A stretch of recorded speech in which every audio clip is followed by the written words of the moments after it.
Good question.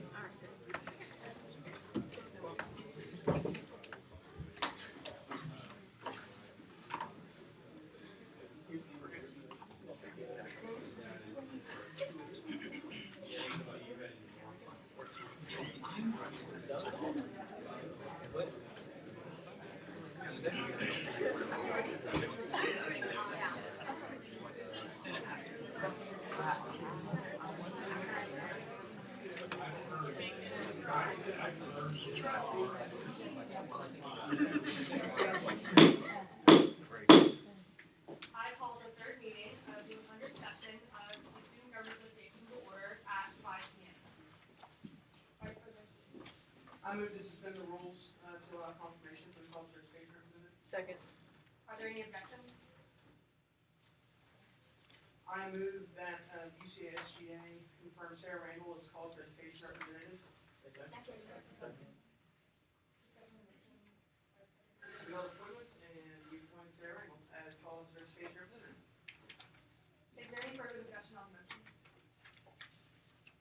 Roll call. Motion to adopt by unanimous consent. Second.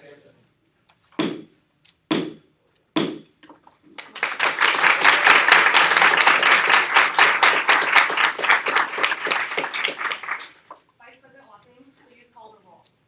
Andrews. Here. Barber. Here. Bassam. Here. Beaver. Here. Kell. Here. Cheek. Here. Kramer. Here. Crawford. Here. Cunningham. Here. Day. Here. Yofodi. DePersia. Here. Edinger Lucero. Here. Farnham. Here. Garrison. Here. Hall. Here. Hernandez. Here. Hunt. Here. Langston. Here. Little. Here. Levenstein. Here. Murray. Here. Aluywe Misi. Here. Patel. Here. Perry. Here. Portillo. Here. Rouse. Here. Randall. Here. Sander. Here. Sands. Saxena. Here. Skate. Here. Spears. Here. Spites. Here. Teeter. Here. Wesley. Here. Williams. Here. Woodruff. Here. Van Ash. Here. Van Brunt. Here. Villano. Here. If there are no objections, we'll approve the minutes from last week as distributed. Are there any students here to speak on behalf of Open Forum? Our two presenters for tonight are Mr. Williams, Vice President of Student Services, and Dr. Pastor, the Doctor of the Student Health Clinic. If there are no objections, I'll suspend the rules for 15 minutes to allow them to speak. Good evening, everyone. Good to see you again. As President Mary stated, joining me here this afternoon is Dr. Randy Pastor, who serves as our medical director, and Dr. Pastor has oversight responsibilities for our student health clinic. One of the things we were asked to do is to come and talk with you a little bit about the healthcare partnership that we have with Conway Regional. So I visited with the execs on last week, and at that time we did not have a signed contract. We do have a fully executed contract at this point. So Conway Regional is our healthcare partner, and I'll try to explain to you what that is and also what that is not. So I guess it was 3 years ago that Conway Regional approached the university about the possibility of enhancing our student health services by asking permission to take over the clinic. I can tell you right now, I did not think that was a good idea, and let me tell you why. Dr. Pastor and our staff, we have phenomenal employees in our student health clinic, and I've been around for a very long time. Some would say members of my staff would say too long, but I've served as vice president for 24 years, and when I started 24 years ago, we had one examination room and an RN, and we were located in the basement of Bernard. That's where we were. So, fast forward, we have a fully functioning clinic with a full-time physician, 3 or 4 APNs, 5 APNs, how many RNs? 1 RN And 5 LPNs. We have a fully functioning clinic. So let me just tell you this, we are the envy of a lot of the universities in the state. There's no one that compares to us other than the University of Arkansas. So we are proud of where we are. That said, what drove this discussion started with health sciences. So we did not necessarily go looking for a partner. Our partner sort of came looking for us. And that came about as a result of what is required with health sciences. So I am told that Dr. Ishii could not be here today, so I'm going to stumble through what I think started this conversation. And it started with our communication sciences and disorders. I am told that they have to bill. It is a federal mandate that if they provide services to Medicare eligible patients, they're required to bill for those services. We do not have a billing partner. So health sciences needed a billing partner. When that discussion began, the president thought it a good idea that says, well, why don't we look at student health services as well? So we decided to put together a framework that would guide this discussion. That is what I have here. It's called an RFP, a request for proposals. So President McGarry has a copy of this, and you want to share that with them at the appropriate time, you can. So we established a framework, and that framework started with making certain that we protect what you have come to expect from the student health plan. We did not want to monkey around with that. I don't think there's anybody here that's telling me we have a broken student health services. I think when we go over, I think we meet your needs. If we don't, you should be standing, calling me in my office and saying, my needs are not met. But I know that these guys do a phenomenal job in making certain the health and wellness of our campus, the needs of our campus are met. So that's where we started. We did not want to change the fee. It will not change. So the $75 that you pay, nothing will change. Dr. Pastor defined, what is defined in this RFP is what I call the base level of care. I think you used the phrase level one service. So I'm going to let Dr. Pastor in just a minute or two talk about level one service so you'll know exactly what you're getting. Now, are there benefits to this partnership? Absolutely. It's a 5-year agreement with annual reviews. So what will be included in the annual reviews? The only thing that can be negotiated will be the fees, similar to what we do with Airmark. I would suspect that every year, Mr. Neighbors over here will come and talk about modest adjustments in those fees. Well, Conway Regional very well may come back and say, you know, we're collecting 8% of the fees. We want to adjust that slightly. What will not change for 5 years without a new RFP will be the level one service that you guys get. So first and foremost for me as your chief advocate was making certain that nothing changed. Our employees will remain university employees. Day-to-day operations, oversight of those operations will be handled by Dr. Patrick. None of that will change. Okay, I want to make that crystal clear. I know I'm being a little bit redundant, but all of us have been a little bit uneasy about that, but none of that will change. Okay? Now, I want to get into the level one services and what that means. But now there are some benefits to this, and I don't want anybody to leave here and say this is some kind of takeover. It's not a takeover. It is a real partnership. So there are some benefits that we will get from this, and you will realize from this as well, because for 14 years, we did not raise your fees. Last year was the first year we raised the fees, and we raised them by $10. You can't run a business by going 14 years and not raising fees. Everything that goes on down there over the past 14 years went up. We have asked for modest increases, but former presidents decided that it was not a good idea for us to adjust those fees at the point. So we're going to try to maintain what you have right now at $75, but I can tell you that in the next year or two that we may come back to you and say we need a $10 just if we have some very expensive equipment down there, digital x-ray and all those kinds of things, and if any of that goes out, we're not in good shape. Let me make a couple more points and I will stop my rambling and turn this over to Dr. Pastor. We have 3 auxiliaries, as you guys know, in the Division of Student Services. We have the Student Center, Hyper Center, and Student Health. Those are self-supportive entities. In other words, the fees that are earmarked for those operations pay for everything, including adjustments in salary. If there's a cost of living adjustment, all of that comes from that.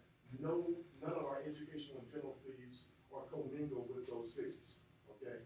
So, Student Health, because we've not adjusted fees, is the only auxiliary that, I won't call it unhealthy, but what I can tell you is that the reserve that we have for that Student Health is much smaller than Mr. Phelps or Mr. Hammonds. Mr. Phelps has about $2.7 or $8 million in reserve. The Hyper Center has somewhere close to $3 million in reserve. In Student Health, we have a little bit over half a $1 million, somewhere in $700,000 in reserve. That's just not good. That's just not good. And so we're not going to do anything over, not to fix that, but as you can tell, it's not a good way to do business. Okay, now back to level 1 service. I'm going to ask Dr. Pastor if he'll come and talk with, just give the specifics on that, if you will. I think we have 6 minutes, so kind of stay on point with time. Maybe I give any questions that maybe direct my time. I have some things I can say, but I'd like to answer any questions, any specifics. Okay, who here has been to the student health clinic? Okay, so most of you understand that when you come, there's almost very rarely is there a fee. Everything is included in your $75. And so what you have come to expect when you come, you should notice almost no change. There are a few big outliers that were expensive that we were doing that we now will probably not do. The number one is IV fluids. It's a very big expensive thing. If you go to the emergency room and you get a few liters of IV fluids and spend a few hours there, you'll probably have a bill of about $5,000, maybe more. So it could be, it's very costly. Not a lot of students use it, but that's something that we have proposed to not include in the student health. Everything else would be the same. Number 2, in order to help so that we can continue to offer everything like we do and not increase the student fee over time, we will start to shift some costs over to the faculty and staff. And the way we're going to do that is we used to charge a flat $10 fee when they would come in. But now we're going to start using their health insurance and just charging their health insurance for the services they get in our place. The projected income, if things remain the same, probably about $120,000 to $180,000 per year that we will get from their health insurance. So that will help offset a lot of our costs, and therefore we won't have to look at the students. Hopefully, we won't have to look at the students over time. So that's all I think I'd say as far as, we still have 3 minutes. Does anybody here have any questions? Or do you want to? No, I just want to make clear, for faculty and staff, things will change for faculty and staff. And thanks to you guys, you have been self-subsidizing faculty and staff for years. That $10 per visit is a real deal for faculty and staff. That will change with this. So, beginning somewhere in January, I guess, once Dr. Pastor and other members of our student health staff are credentialed, then we'll put this in place. Possibly January, the faculty staff will walk in, as I do with my family, with my primary care physician. When I go to John Smith, I walk in, they take my United Healthcare, I pay my $25 copay, and then depending on what I need, then I pay out of pocket for the rest of that. That will be the way we will handle faculty and staff on campus. We've already visited with the faculty and staff presidents, both presidents, so they're aware of this. So they should not have any complaints. You made it easy for us for many, many years. That has to change. in terms of benefits, very quickly, purchasing power, I mentioned that, we'll be able to, Dr. Pashner and staff will be able to, bulk purchase with Cohen Regional. Those savings will come back to our student health. Can I give an example? So there's something called the T-spot for international students who come to go to school here. They have to pay for a test called the T-spot to ensure they don't have active TB. We'll now be able to reduce that cost by $10 by using it. All of our labs across the board are about 10% cheaper by going with the Software integration. Yeah, so if we are able to integrate their software into our system over time, that could save us about $30,000 a year. That'll take a few years. Those are the two biggies. So we'll be able to save money, and those monies will come back to the university, thereby allowing us to. One other big item, I should mention that STD screening, we have been providing 2 of those per semester per student with no cost. That's a big cost for us. It's not $50 per cost. That's potentially $100. One semester just for screening, when the fee is only $75. So we're going to reduce that down to 1 free STD screening per semester.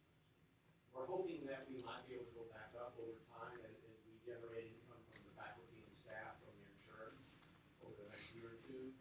We're hoping that maybe we can reverse that and get to, that probably be another big thing that Senator Williams. Dr. Bassett, do you have a question? Sure. Alright, so you said those fees are gonna remain the same. Are we gonna be paying, like, if we get a normal family doctor? Like, you said we're gonna be billing for essentially? Well, if whatever you receive on campus as a student, nothing will change. Okay, so we're gonna be going off of the fees as they were in one year. That's correct. 75. None of that will change.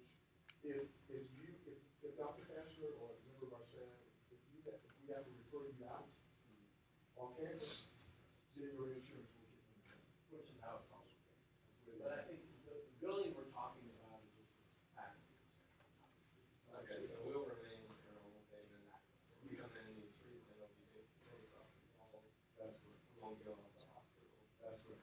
You will not notice a difference in what is in place from that. Now, so there are certain tests that we don't offer, we never have offered. It's $75 per semester. Let's say you needed to check for rheumatoid arthritis or for kind of hepatitis. We would send you to somewhere in town and you would use your insurance to get those. We can draw the blood now, take your insurance and send your blood with your insurance to Conway, so you don't have to go there. So that's another benefit. So students can come to us, we can do the drawing on campus rather than having to send you there for those tests. Okay, second question. Have you all considered, like, if students are uninsured and, like, what would be this adjusted around? Like, Well, let me just say right now, there are a number of uninsured and underinsured students right now. That's one of the reasons we did not want someone else to come in and take over the plan. We do that now. So if you come in and you pay the $75, whether you didn't have insurance or not, you're gonna receive the best care that you can possibly receive for $75. So we have that now. But now, if that student has to be referred out, Conway Regional tells us if we have an uninsured person, they have a system in place that that will deal with that on a case-by-case basis. okay, so that would go to Conway Regional. That would go to Conway Regional or the hospital of your choice. It's not a requirement that you go to Conway Regional.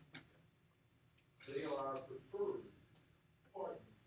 So that would be one of the first conversations that Dr. Pashner and our staff will have with you. So when you're triage there and you need additional services beyond the level 1 that we provide right now, you would have an option to go to Conway Regional or another hospital of your choice. They are our preferred partner. Right time. Yeah, if there are no objections, I'll send a list of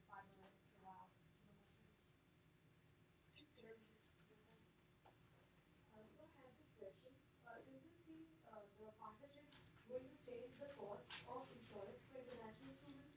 Because I know we are supposed to have Europe insurance like compulsory, and the cost increased this year. So I'm not sure if it is further going to increase or this is like a completely different or independent thing. It is separate and apart from what international engagement offers for international students. So this is separate and apart from that. The $75 will remain at $75. We do not have any control whatsoever over what the program that international, Dr. Bailey and others offer through the, we have nothing to do with that. It's separate and apart. Senator Anderson, Sarah. So I also have two questions. The first being why Conway Regional? Just why was Conway Regional, I guess, the proposed partner? Okay, so we did, when the RFP was sent out, we had 3 proposals that we received, one from Conway Regional, one from Baptist, one from UAMS. So we did have 3 proposals. We were not that impressed with UAMS. We did interview Baptist and Conway Regional, and to be very honest, Conway Regional offered us the better deal in terms of fees. So, and the other thing, the other issue, Joshua, had to do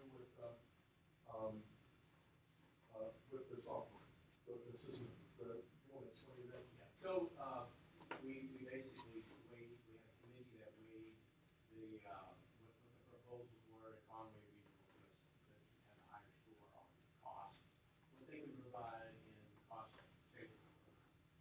So they basically just wanted based on score. But we have Medicare. We had Medicare. Baptist had, so let's see, the system. Okay. We're going memory. This is what happened at our age. But to convert over to the Baptist system would have cost tens of thousands of dollars. Conway Regional had the same system that we had. So we were able to save money there. And so, but it was vetted, Joshua. We didn't pick them out of the air. We had 5 members of a review committee that consisted of Dr. Pastor, Ms. Newton, Provost Polter, and Cassandra McKinnon-Smith, who's Director of Procurement and Dr. Issue as well, excuse me, and Dr. Issue. Perfect. My second question was, you've talked a lot about the benefits and how things don't change, and that's good. What are the drawbacks? Have you seen, going through the proposal, are there any drawbacks to anything? Other than, I mean, you outlined, you know, a change in cost of faculty and staff. Yes. Are there other drawbacks? For students, Yeah, any. no, let me tell you, I'm sleeping well at night. When we started this process, what I did not want to do is for someone other than our professionals who care for college-age students to come in and take over this system. That was my concern. We do not have that. Just as I use this example, nor would I want Conway PD or Faulkner County Sheriff's Department coming in and policing on our campus for college students. They police differently than UCA police. So our concern was that we would see a change in what you guys have come to expect. I am completely happy with the 5-year deal. Perfect. Thank you. Senator Williams. Last question. As far as STU screening, I know we've all been student health and we've seen like the posters.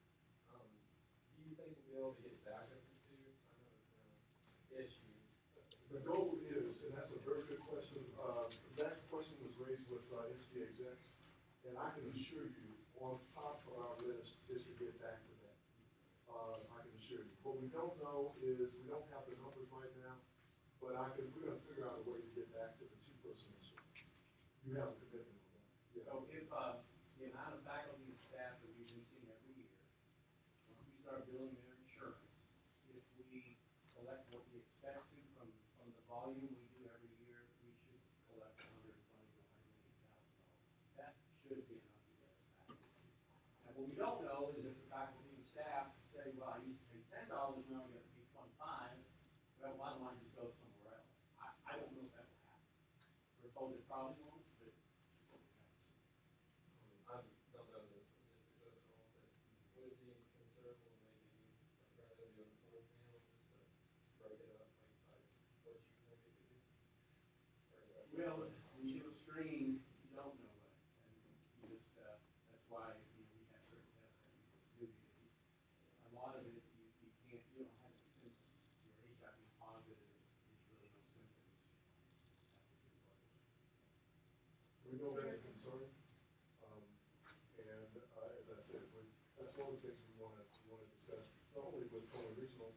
also with President Davis. I mean, there's a way for us to infuse additional university resources into this project.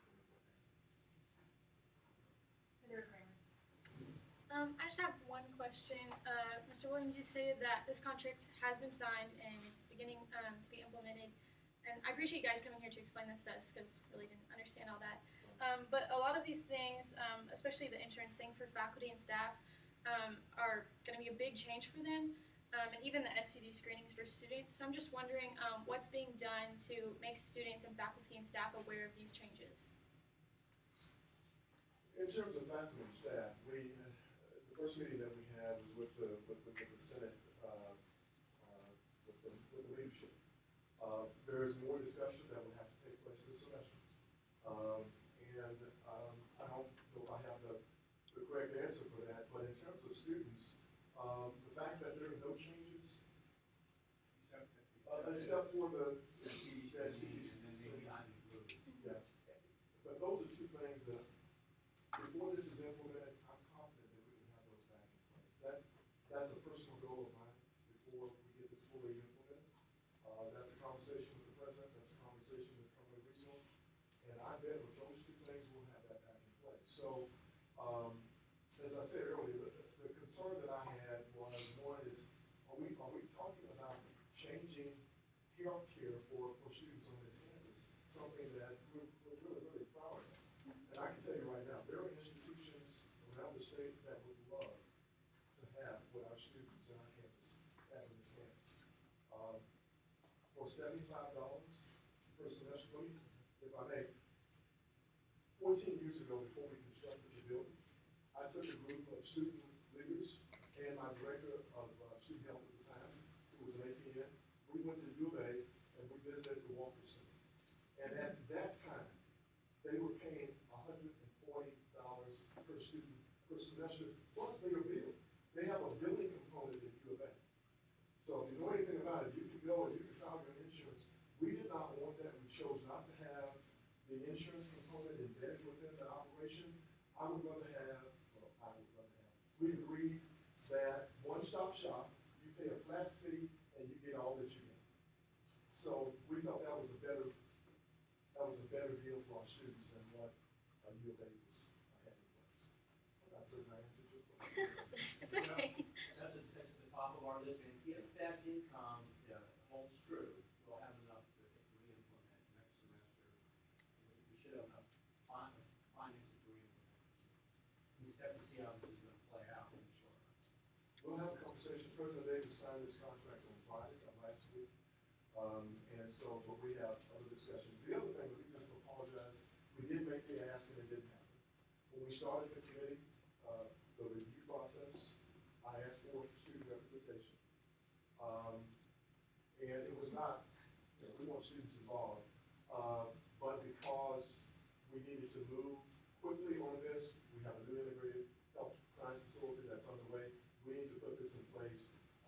So we did not have representation, but I assured the leadership, and in fact, I called them in this summer to let them know everything that was happening every step of the way. So even though you were not at the table, you were at the table through the two of us. We were going to make certain that your student interest was protected.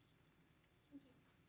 I have one more question, so, yes, sir, so Mr. Williams, from my understanding, you said that the $75, I think we're talking about per week, Correct, will remain the same. The same. So we have expired contract. Does that mean, just for clarification, that Conway Regional can come in and change and up that fee No. within the 5 years or just after the 5 They do not, years? yeah, they're excited when someone says that. No, Conway Regional cannot adjust the $75 fee. That's a university fee, that's earmarked for student health. The only way that fee changes is if the university decides to adjust the fee.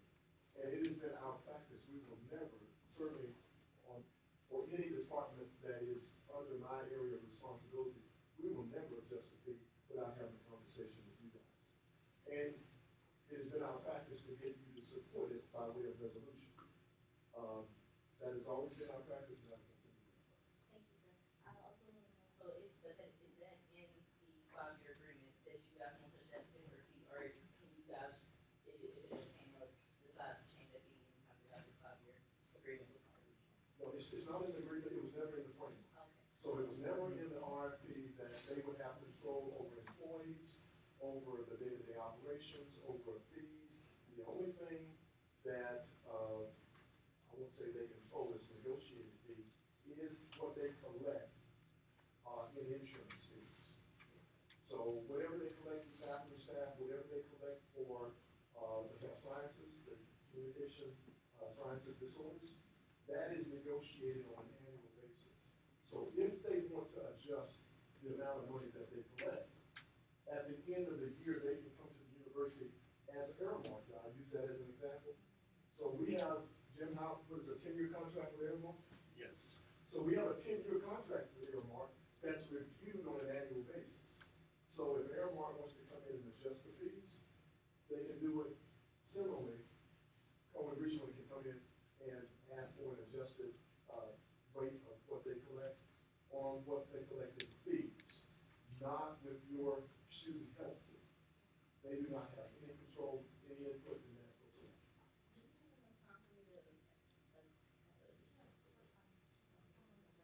Will this committee that you guys created, will it continue throughout this process, or was that it? That is it. That was somewhat of an ad hoc group for this particular purpose. Let me just say that the 5-person committee, vetted, established the RFP, but then when we decided to negotiate the 5-year agreement, that was done with a subcommittee of the 5-person committee. That subcommittee consisted of Dr. Pastor, I, and Ms. Newton. So we wanted a marriage, if we were gonna do this, not to go through the RFP process again in 12 months. Yes, sir. So we felt if we could have a 5-year agreement, the chances of us having to do this again, that would lessen the likelihood of that, if that makes sense. Thank you, Christine. You bet. Thank you. If there are any further questions, you can email both of them. And thank you both for coming. Really appreciate it.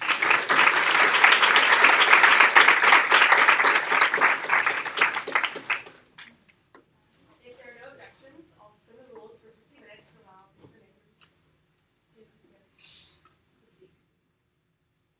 Object. No, I have a question. Cinderella Lucera. I was just going to request that the proposal be added into the minutes, if that wasn't already a Yes. topic of conversation.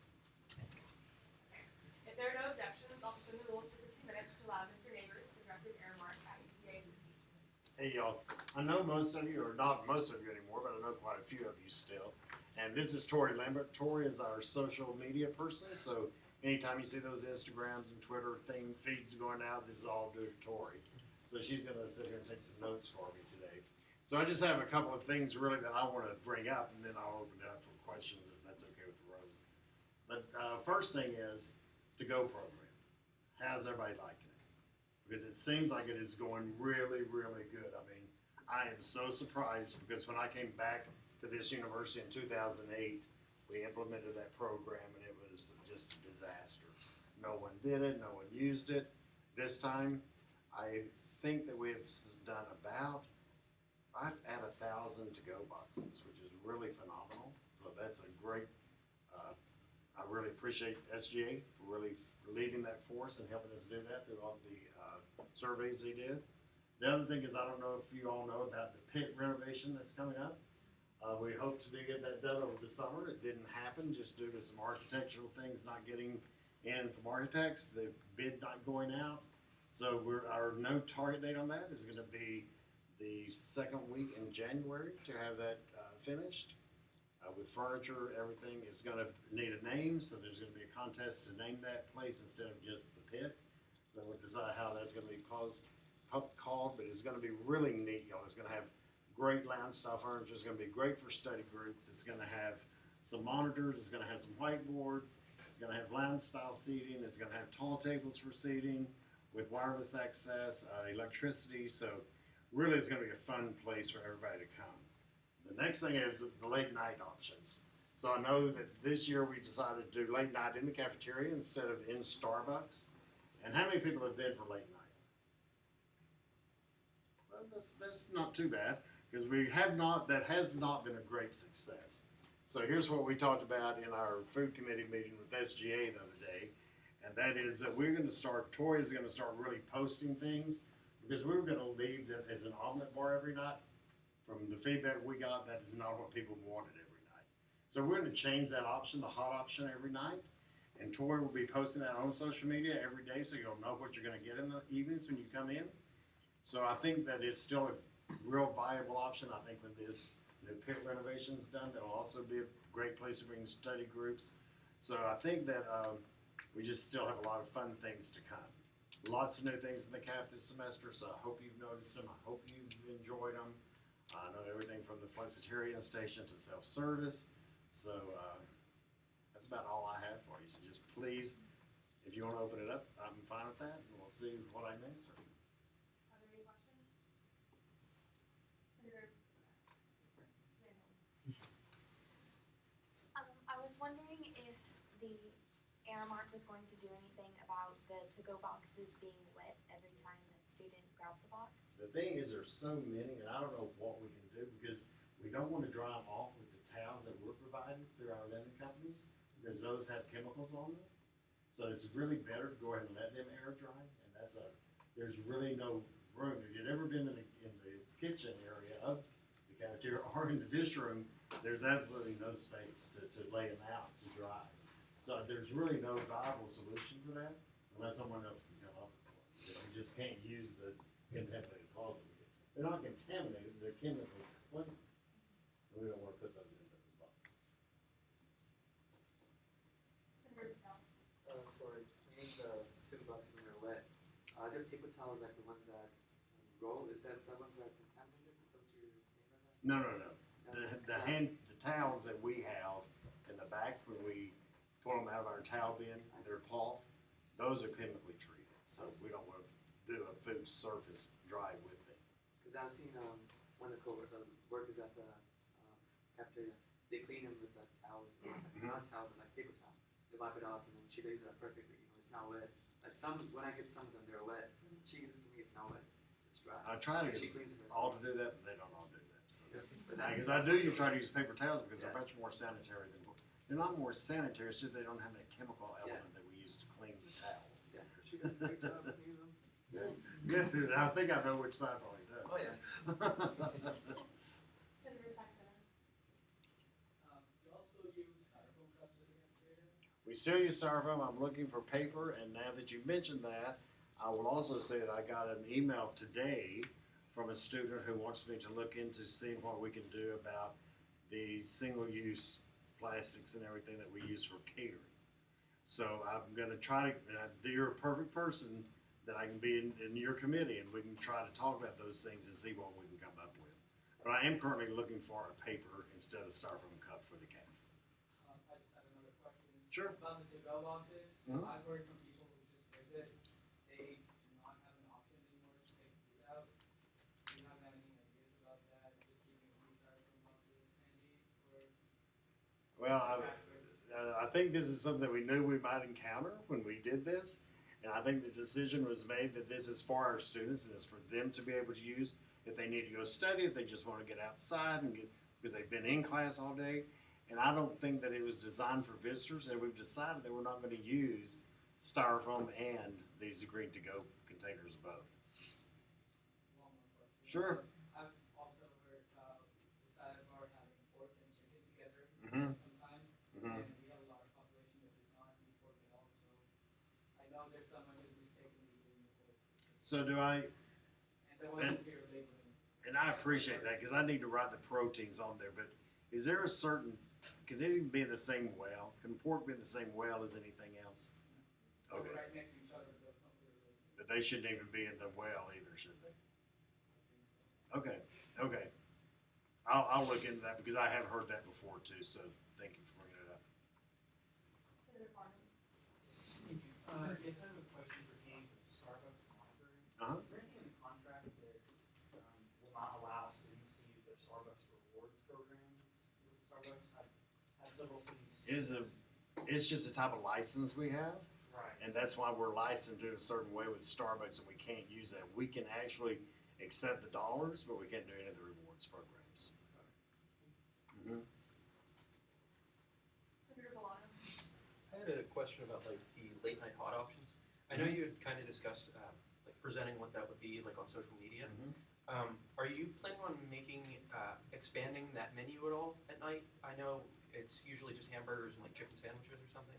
Are you planning on adding like a lot of other things to that menu, or are you gonna keep it pretty simple? I guess I need to come here late night because I'm not told that it's only hamburgers anymore. Okay. That's not what it should be. Okay. So I really need to come back up here because that's not what they're supposed to be doing at all. I'll just put it that way. Okay, yeah. That can be done maybe once a week. Okay. But it should, last year was a grill for the option. Correct. That's not what it's supposed to be. Okay. And I will certainly take care of that. Okay, yeah, no, I was just. By tomorrow night. Okay, yes, sir. I appreciate it. Thank you. So I would just like to know, where's the $5 fee going for each box? He goes to purchase the boxes. Okay, so it goes back there how much, or is that how much each box costs? Each box costs you $5. There was at one time, I can look at this program again, when they turn their boxes in, like for good, you can get a token for them, we reimburse them. And I think that's still how we want to handle that program. So as long as it's in good shape, you can turn it in, we'll give you your $5 or the token. Have y'all considered like adding it into the fees, like the students?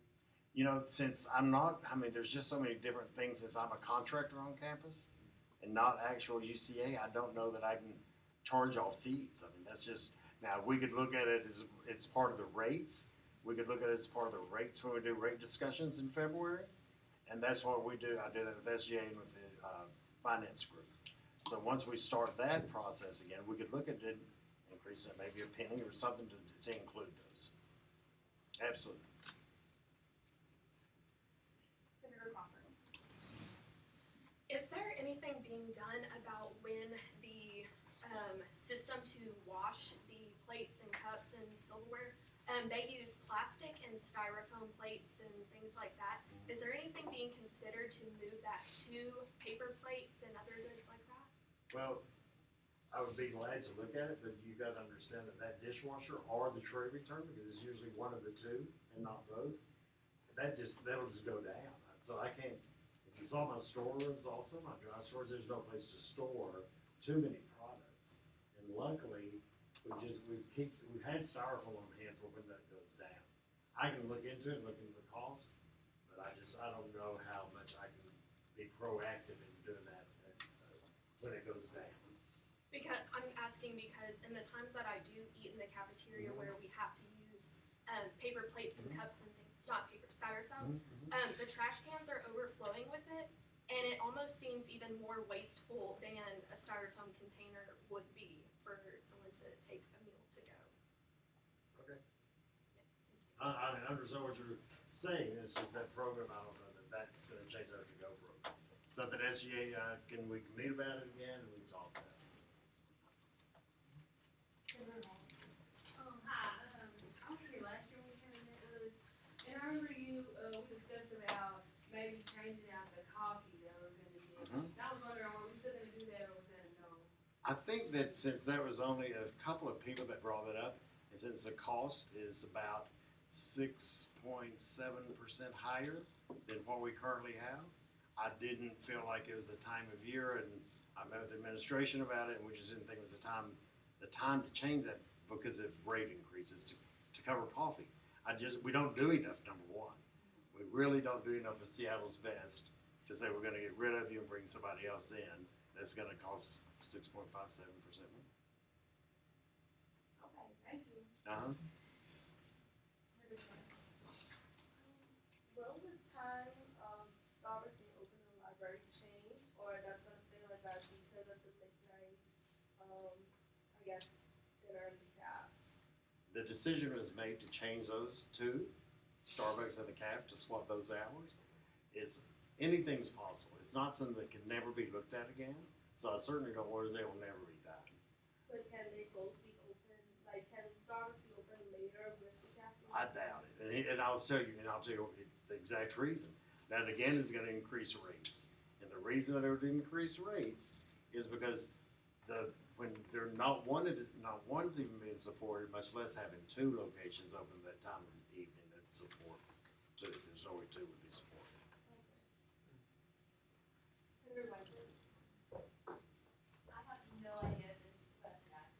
Sure. but I'm gonna ask anyway.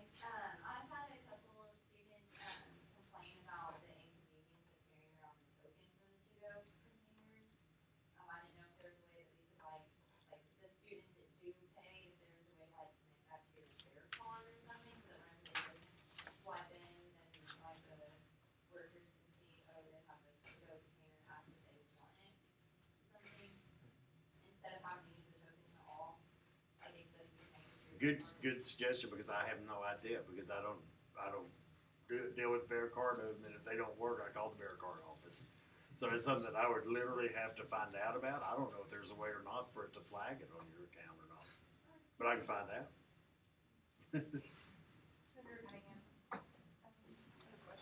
Is there a way, or is there any record to show, or that's being recorded, that there's more benefit of having the late night dinner rather than having the service open later? There's no rigors. All we can tell is just like we did when we did this swap, hoping that it would work. We just know that Starbucks was doing, I think it was an average of 12 people, maybe an hour, maybe even less than that. It might have been like 20 people from 11 till 2, 11 p.m. to 2 a.m. And we just thought that is not capturing anyone. So let's try to do something else that would capture more people. But that is, I mean, we're doing only 20, 40 people during late night, those last 2 hours. So that's where I'm glad you brought that up, because that should really be increasing. Another way to do that is by what we offer.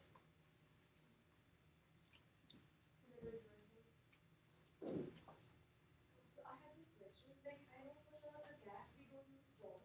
So is there any way that we could use paper straws instead of plastic straws at the student center, or don't use straws at all? Well, the student center still has straws? Yeah. Okay, I need to look at that too, because that needs, I thought they were doing sip cups or something, the tops, that you didn't have to have the straws. But paper I will look into, because we don't provide them at the cafeteria because of, again, back to the dishwasher and all of that, the stopping it up with the pulper in the back. And so for that reason, we've stopped doing straws in the cafeteria, even though you can get them on request. But I'll find out at the student center. And I will try to go to paper and straws. I know that's something that Airmark has pushed, and I just need to really look into it and see why we haven't converted. Are there any further questions? Well, thank you both. Thank y'all. Y'all got my card. You know where I am, so please come see me if you need me. I'm in the back of the caf.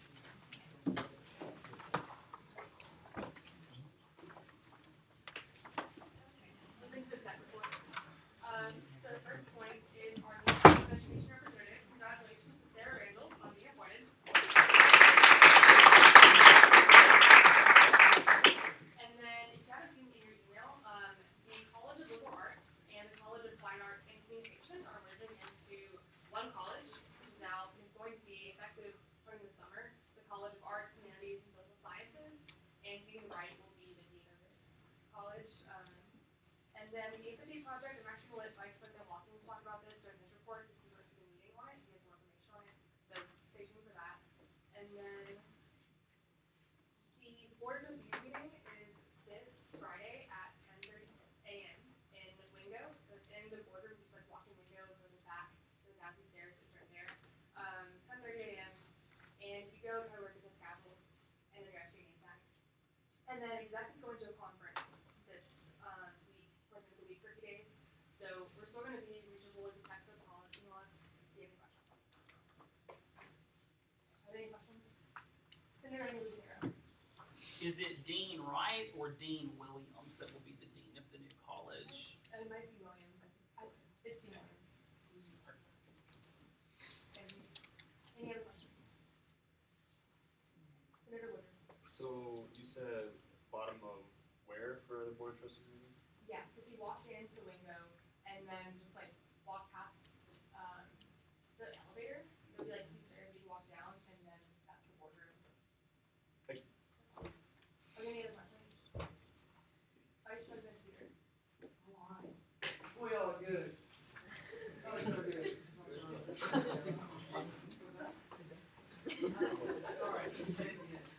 All right, so I got a few things. We'll talk about abstaining. All right, so I wrote my own little notes here, that way I wouldn't forget, because that's some good points here.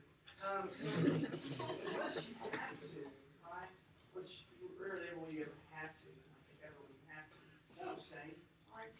Just doesn't look good. You can still abstain, if you like, it's okay to abstain, but just remember, when you abstain, you're giving your constituents, you're not giving them a voice, all right? So like we represent over 11,000 students. If one of us abstains, we're not giving them a voice, all right? Just remember that we're abstaining. Don't fall asleep in sin, all right? So I can see all of your faces. I know when you fall asleep, and I'm going to stare at you until you wake up. Hopefully like mind tricks or something. You wake up.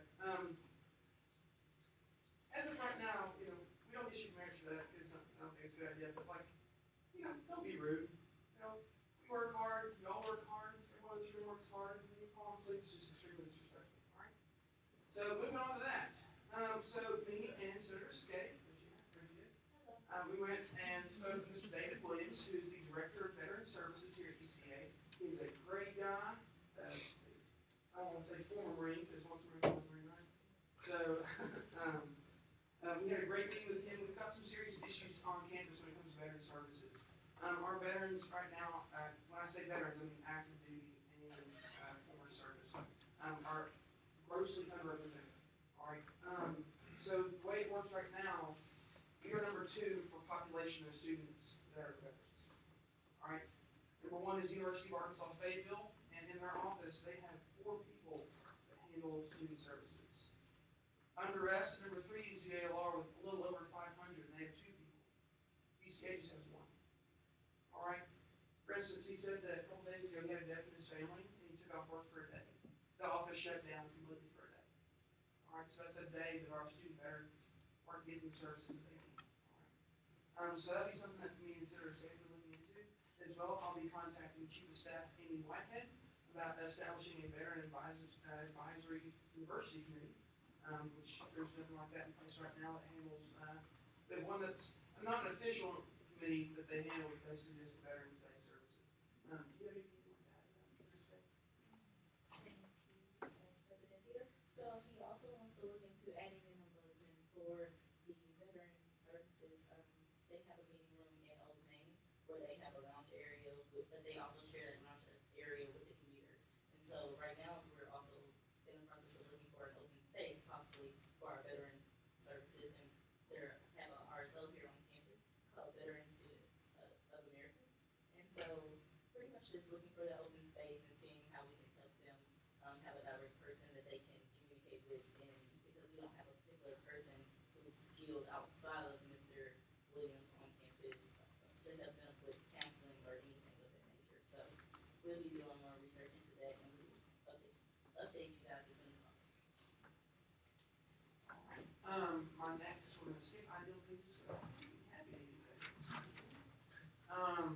Next, Senator Paul. We have for us tonight.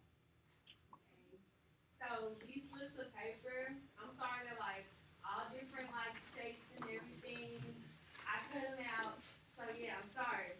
But so last week, a lot of people were getting confused and were like speaking about different motions that weren't like actually on the floor at the moment. And so I just printed out this little tip, and it just says only one motion at a time can be considered at any given time. So like we can only speak on the motion that is here and on the floor at the moment, and not on any that we've spoken about or anything that you want to speak about. We can't do that. This is the one that we're currently speaking about. That's all. And then I'll leave the rest of my report to the Sergeant at Arms. Well, alrighty, guys. I'm here to kind of give you guys some wonderful tidbits about what to not do when coming in the Senate. So, the first one, really to start off this week, is about hats. Now, I know, and I'm sure DPO Lockman would agree with me being from Texas, and a nice 10-gallon hat looks on point. I'm not gonna lie. But when it hits 459, that hat better make like the wind back to New England. We don't do hats. It's just not business professional. You can't see your face. And we all want to see in the live stream, want to see all your beautiful little faces. So, hats. Are there any questions for Vice President Peter? Senator Kramer.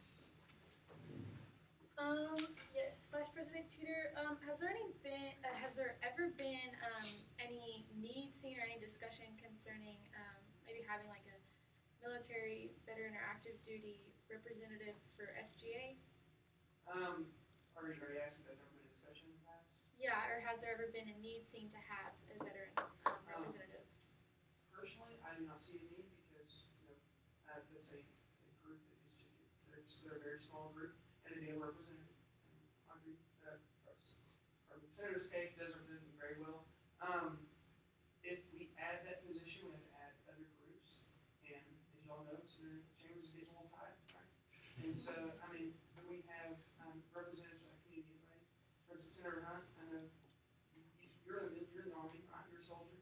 So we have representation on this side, so we're adding other representatives. And then you did mention having a veteran advisory committee. Would that be a university committee? Yes. Thank you. Are there any further questions? Vice President Watkins. Yeehaw, Texas, baby. All right. So, thank you all for showing up to Composites today. I know he started a little early, but you all look great and fantastic. On to the empathy project that President McGarity was going to talk about. So this is this is a dance company that is based out of Atlanta, I believe. It'll be in the minutes as well. But basically, they sort of interview the community and they do a dance project about it. So they'll get your feelings and add to it. And it's called an empathy project because through their dance, they're supposed to be displaying the emotions and sort of the rationale behind the community. So I went through one of the meetings with them and sort of just discussed how we felt about particular events on campus. And so they'll be drafting a dance about that, and it's an interactive. I'll also scan the events into the meeting minutes. I know one of the events that they do is there will be like a circle, and the very outside of the circle there'll be people walking, and the inside will be like people jumping, and then further inside people are like running. And you're supposed to just like, it's supposed to be motivation to what you're walking towards or what makes you jump and what makes you run. So it's just a very interactive dance experience that I would be more than happy to answer more questions afterwards about. And all the dates for what they're doing that will be scanned into the minutes. And Senator of the Month. So please look at the meeting minutes so that you can start nominating your fellow senators and recognizing them for all their hard work. Everybody's working extremely hard in the beginning of the semester, so it's so inspiring. So please recognize your fellow senators. SGA swag for all my people that did not get the right size. Your jackets and polos are at the place ready to pick up, and we will get those for you, and then you can come by my office and get your correct size. All right, so we are going to do our popsicle stories. Okay, so today it's going to be Senator Garrison, Senator Langston, and Senator Little. So if you could all stand up, stop giving me the death stare. And you can just say your question and then your answer. Senator Garrison. Okay, so mine says, if you could live inside of a book, movie, or show, which one would it be and why? I think I would have to go with the Spider-Man, the recent Tom Holland,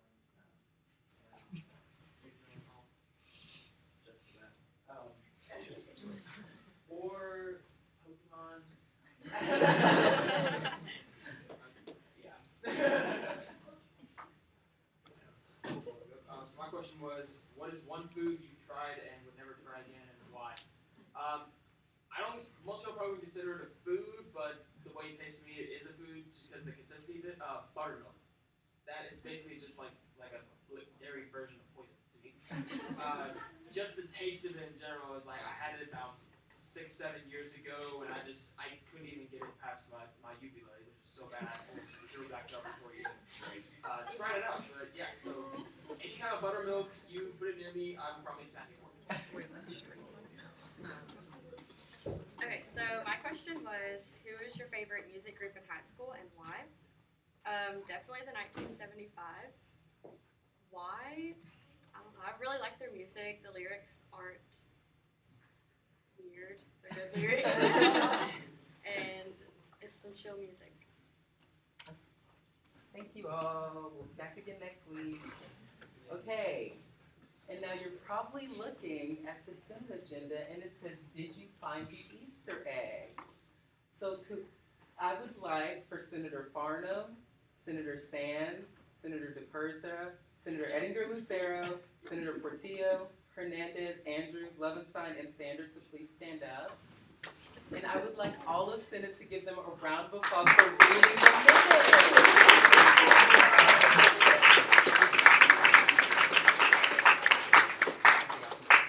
Okay, and for reading the minutes, like you should all do. Now, that's what this smiley cup is. Thanks, Bashar. I love it. So I put all their names in here, and I'm going to draw 2 names, and I'm going to get them a little gift because the minutes take a long time.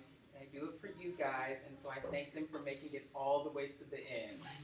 So our first winner of the raffle is Senator Kane Farnham. Woo! And we'll do one more. Senator Sands. Woo! So there's not always going to be an Easter egg in there, but you never know when it's going to be there. So you should always read the minutes, right? Cool? Yes. Are there any questions for Vice President Lawkins? Vice President Kale. All right. So to follow up on the great question about Zaxter that Senator Edinger Lucero brought up, here is a graph, a handy dandy graph. I'm working on getting a full, thorough report specifically with UCA numbers, but this is the city of Conway, and the total bikes that are active members, and trips since 2017, the summer of. And as we can see, the rides are, with some bumps along the way, have a general trend upwards. And then the dead periods seem to be when students are gone on winter break, and also it's just colder, so it kind of makes sense. But they usually draft a full report on UCA bikes specifically, UCA activities specifically every quarter, and I'm working on getting that and seeing when the quarter will be available for that report. And then the next handout I have is a rough estimate of account balances. These numbers aren't official yet. The monies have not been fully transferred. That takes a little bit, but this is roughly where we stand with each account. So again, just to run through it real quick, SAFA, hopefully we know that by now, but if not, it's the student activity fee allocation. That's what goes to RSOs. Emergency SAFA is for people, RSOs who haven't previously gone through the SAFA process, so typically they're newer organizations. General operations is what we use to, pay the phone bill, revive Carl every 2 days, pay the office workers. Carl's the printer, by the way, if y'all don't know.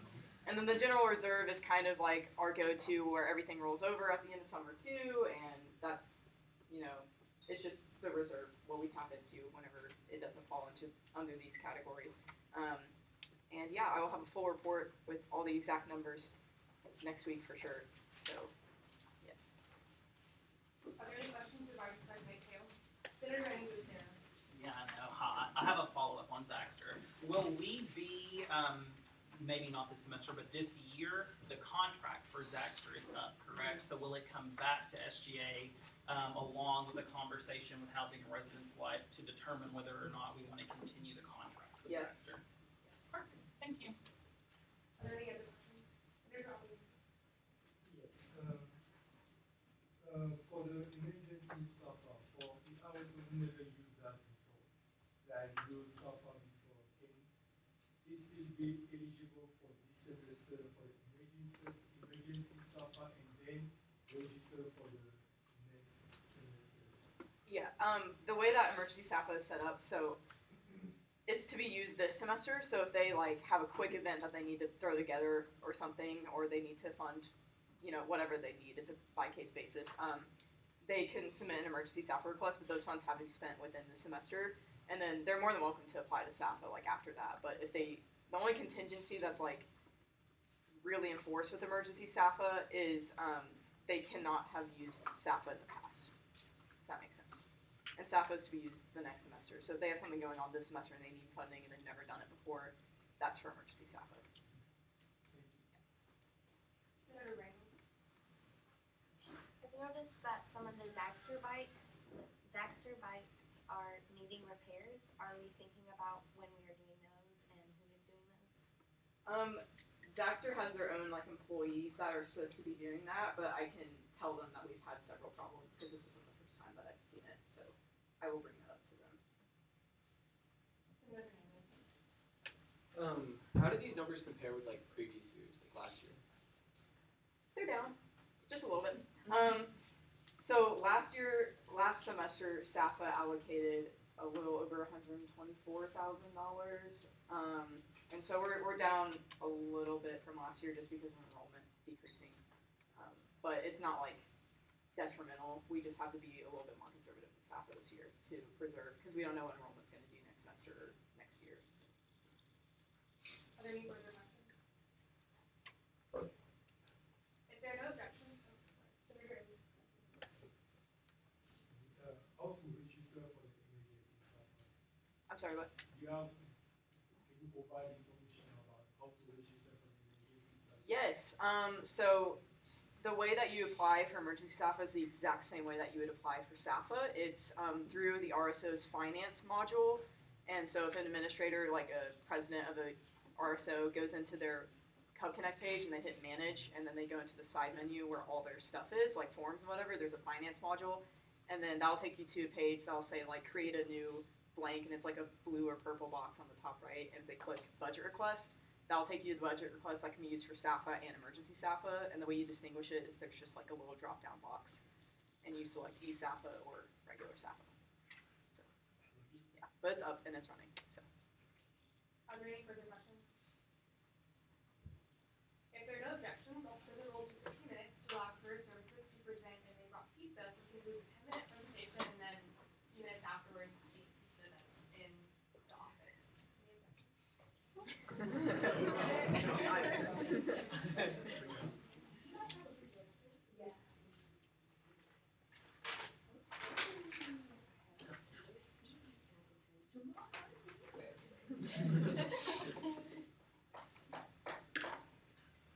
Thanks for having me.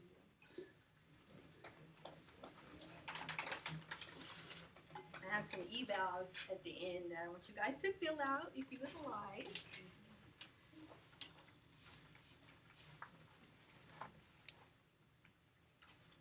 And this program is called Service on a Slice, so career services comes and presents, and then we get pizza. Ooh.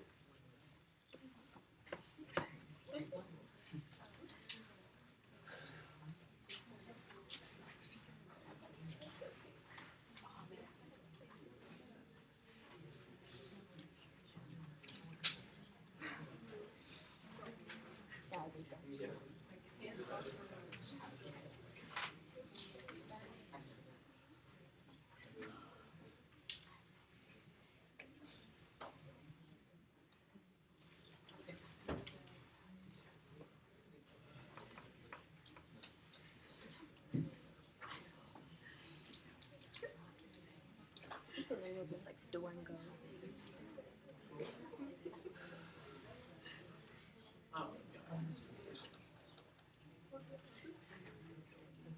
Store and go.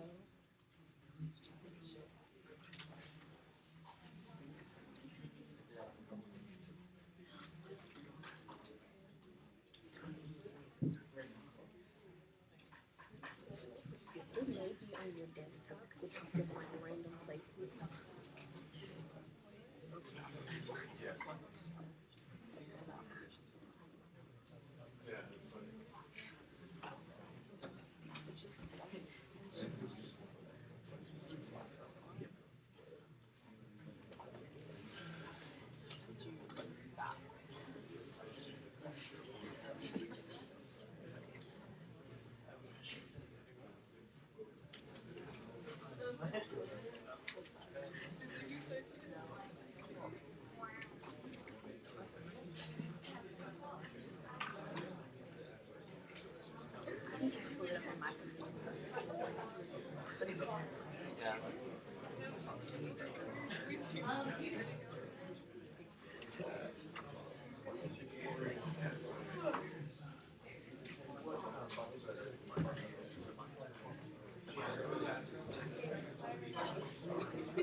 so it's pretty easy. What do you say?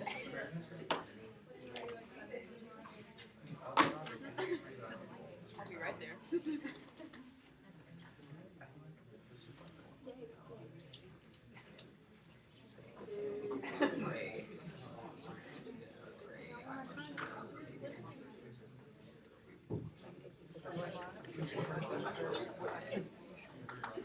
Do you want taco lights on?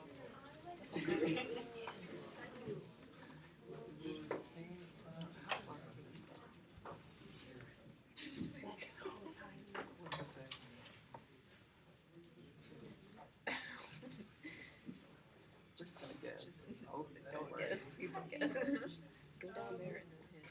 You see that green over to your right? Oh. Keep going. Yes.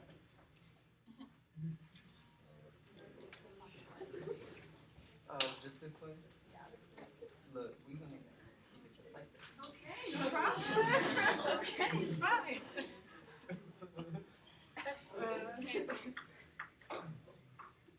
Okay, hello guys, how are you today? Good, great crowd. Okay,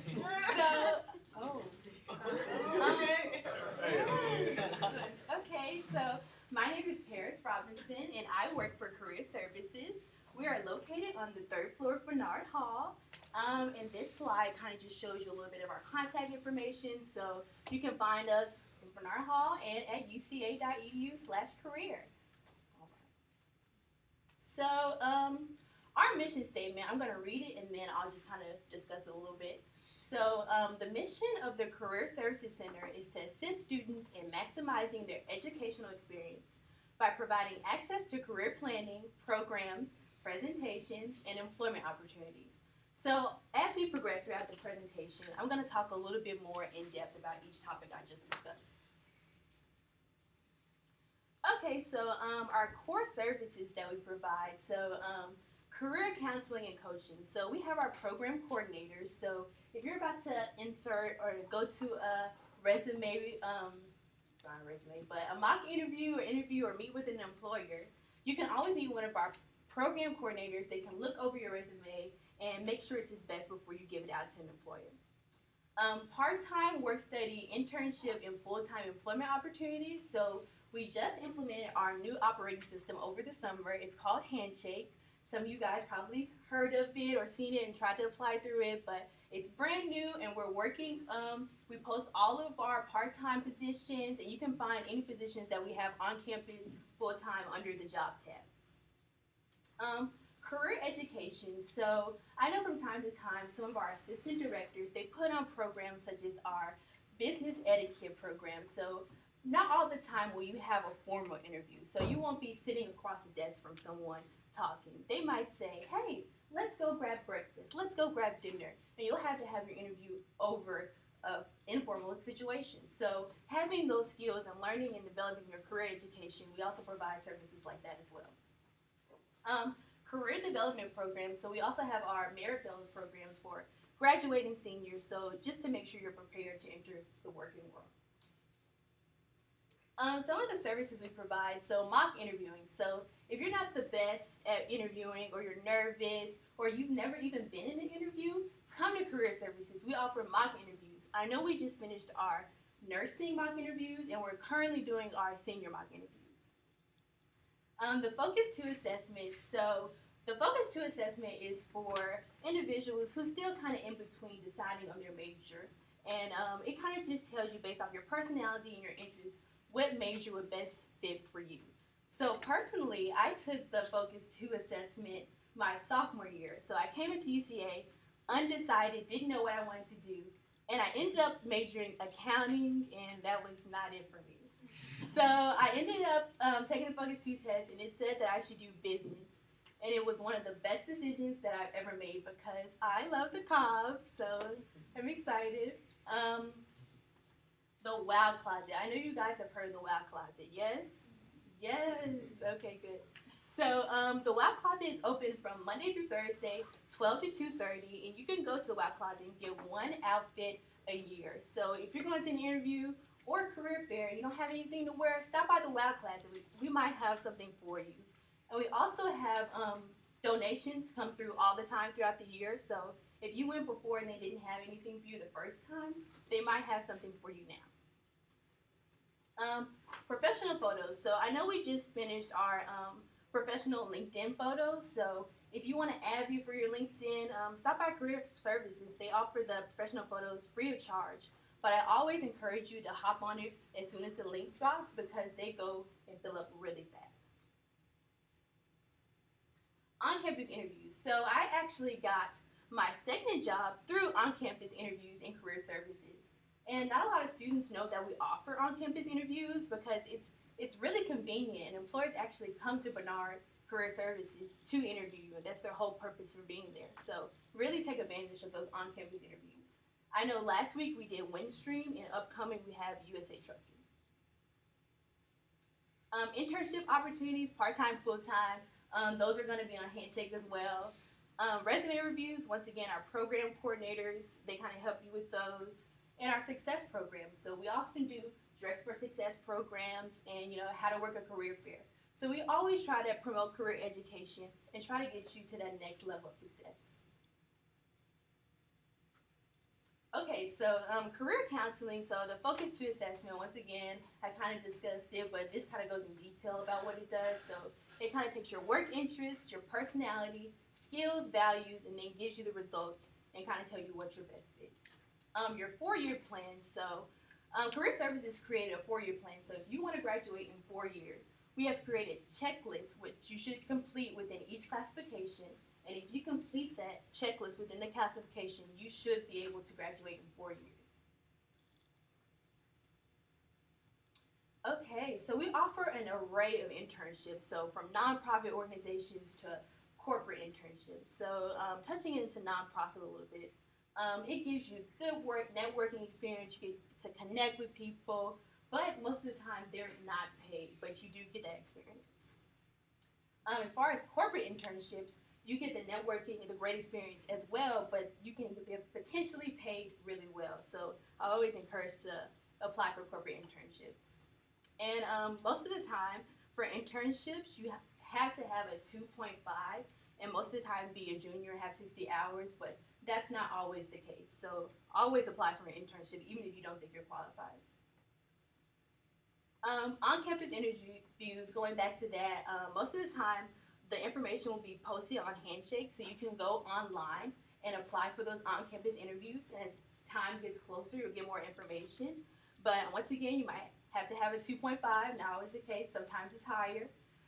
But you go on Handshake and you can create your profile, fill out the information, upload your resume, and they will contact you from there. Networking, it's not what you know, it's who you know.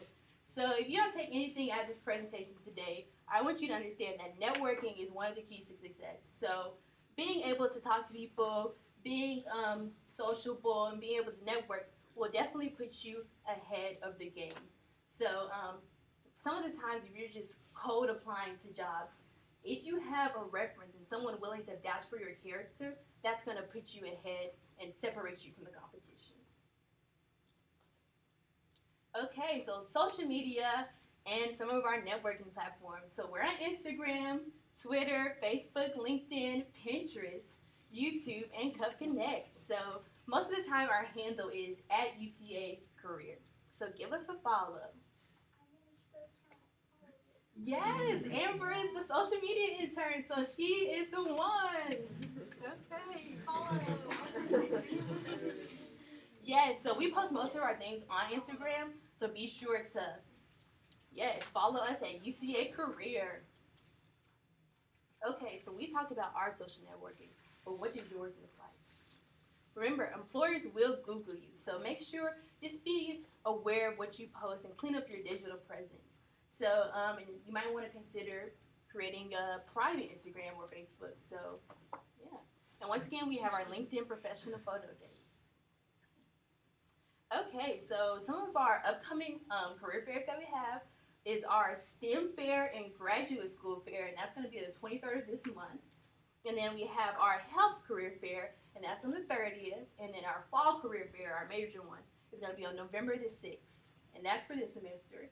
And in the spring, we're gonna have 2 career fairs, and it's gonna be the Teachers Fair on February 28th, and the Spring Job Fair, so the big one, on March the 4th. So career fairs are really essential because you get that face-to-face time. We're able to talk to employers, get your name out there. So I always suggest when you go to a career fair, take about 25 to 50 resumes and just pass them out, because at the end of the day, when the employers go home, they need something to remember you by. So when they go and think back, they're gonna say, oh, I remember when she gave me her resume. I remember when he dropped that off. So always take a resume and drop it off. Dress for success. So dressing for success is really important because you only have one impression, and you want that impression to be the best one.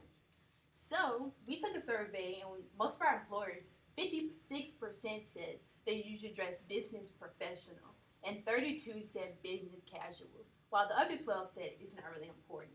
But that's majority of the employers that say you should dress business casual or business professional. So I would definitely put your best foot forward.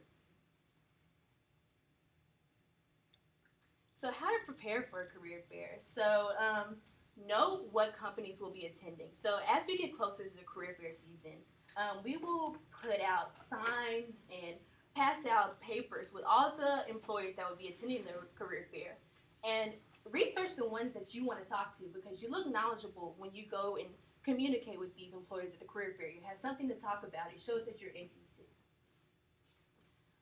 Once again, prepare a resume and have it reviewed. It's always better to have 2 people look over it than just one. Bring several copies of your resume to the career fair. Yes. Practice a short introduction of yourself. So we always say, have the elevator pitch ready when you're at the career fair. So if you get on the elevator with the CEO, he's going to get off on the next floor. What are you going to say to make sure that you're impressed by him and he's going to remember you? So you should use that same speech when you're talking to these employers. And also, we also have our How to Work a Career Fair workshop coming up. So if you want to learn even more about how to operate and work at a career fair, be sure to check that out. So resume assistant, during our resume reviews, so our program coordinators go over things like how to have a cover letter if you need one, your actual resume, your references, thank you letters, and follow-up emails. Dressing for success. So once again, very important. So business casual dress is required for the career fairs. And that's not even like to be mean, but we want you to put your best foot forward. So they will turn you around if you have on like jeans, and we'll send you to the wild closet. So make sure you're looking sharp at the career fair. Getting involved. So if you don't have a lot of volunteer experience or a lot of experience on your resume, get involved. We have our SSS program through Career Services. So they provide those purple balloons at the intern that indicate that employers have internships at the career fair. So we do things like that, pass out Cokes and waters to employers. So if you're looking for volunteer experience, apply to become a member of SSS. And we also have our non-trad student organization, and that's located on the 2nd floor of Bernard.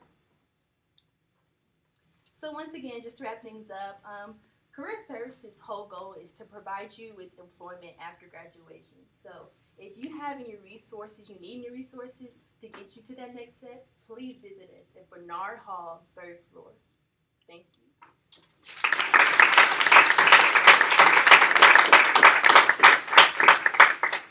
Yes, if you guys could fill out those evaluations, that would be great. Thank you so much. Are there any questions? If there are no questions, we'll short candidates to allow for questions and section 1. So, just thinking of your there were, I only spots of photos, photos, and they filled up within like an hour. So I was wondering if there were any, what was the main factor there? If you want to run that many and maybe boost those for the next time. I'll definitely run that third season, but yes, it goes so fast. And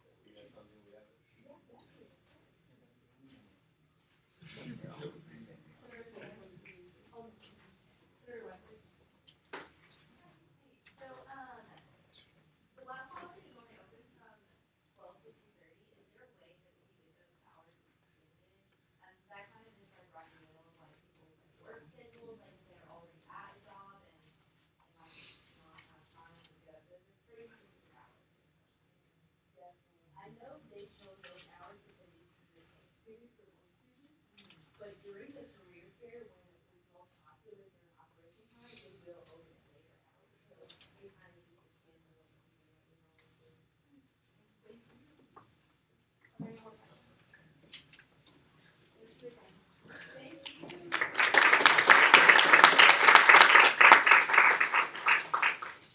So we have until 6:33. So we're gonna eat the back. There are plates. We're gonna eat it. Yeah, we're gonna eat it while we do this. Go ahead. Sorry.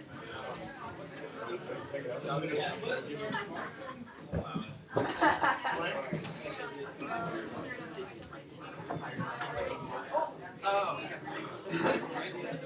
just are you tomato sauce and bread? Pizza time. Yeah, that's still full of Italian. Ryan, did you just say I love Italian? Huh? Did you just say I love Italian? No. I said full of Italian. Oh, that's not any better. No. We were talking about she was saying she doesn't like to eat cheese on pizza, so I said the Scrape it all off. Really? yeah, she just scrapes the whole Fair. part of it off. You know what you like? Yeah. You know, how did Jarrett Counts homecoming page follow me, but I don't even think he actually follows me. True.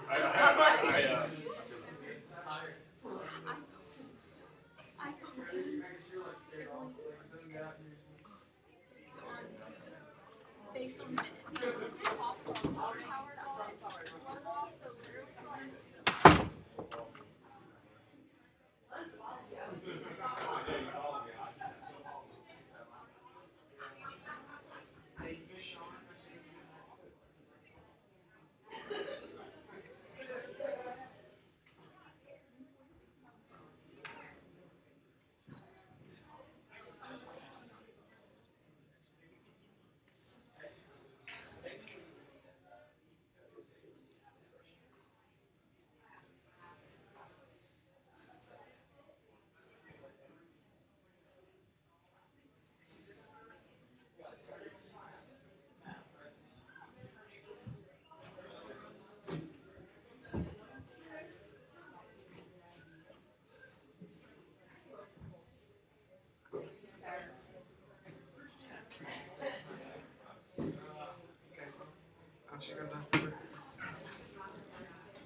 Something went wrong with your work. So I sent it back again, rewriting that. I just bought another set of polygraphs that IT says is going to work. Thank you. See if it does, but we're trying to fix it. Can I write down my email you sent me? That presentation? Yes. So it's just we're the process. In about 2 weeks, it's Here's the books, and then these were just a bunch of extras. Okay, perfect. Thank you. Is that all of them? That was all the ones that made it to Ryan. Okay. It's a great idea. Thank you. Oh, it's great.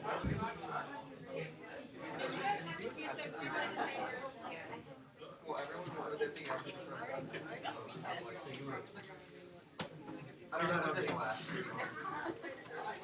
Pizza. You appreciate you. Yeah. Is this a new thing I'm doing? You doing the ROTC? No. Don't get them started. I'd rather not talk about this. Pizza's supposed to make me happy. Still say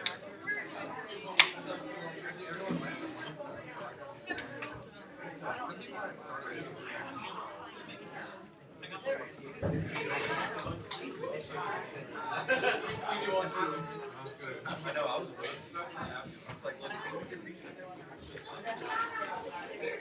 What's up, though? I'll take the whole box.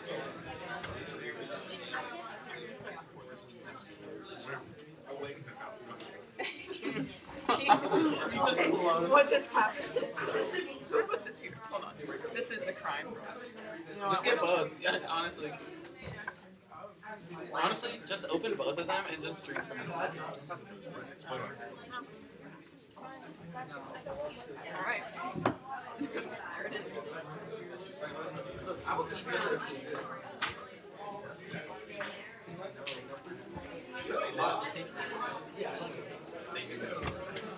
What? Don't get it, see that.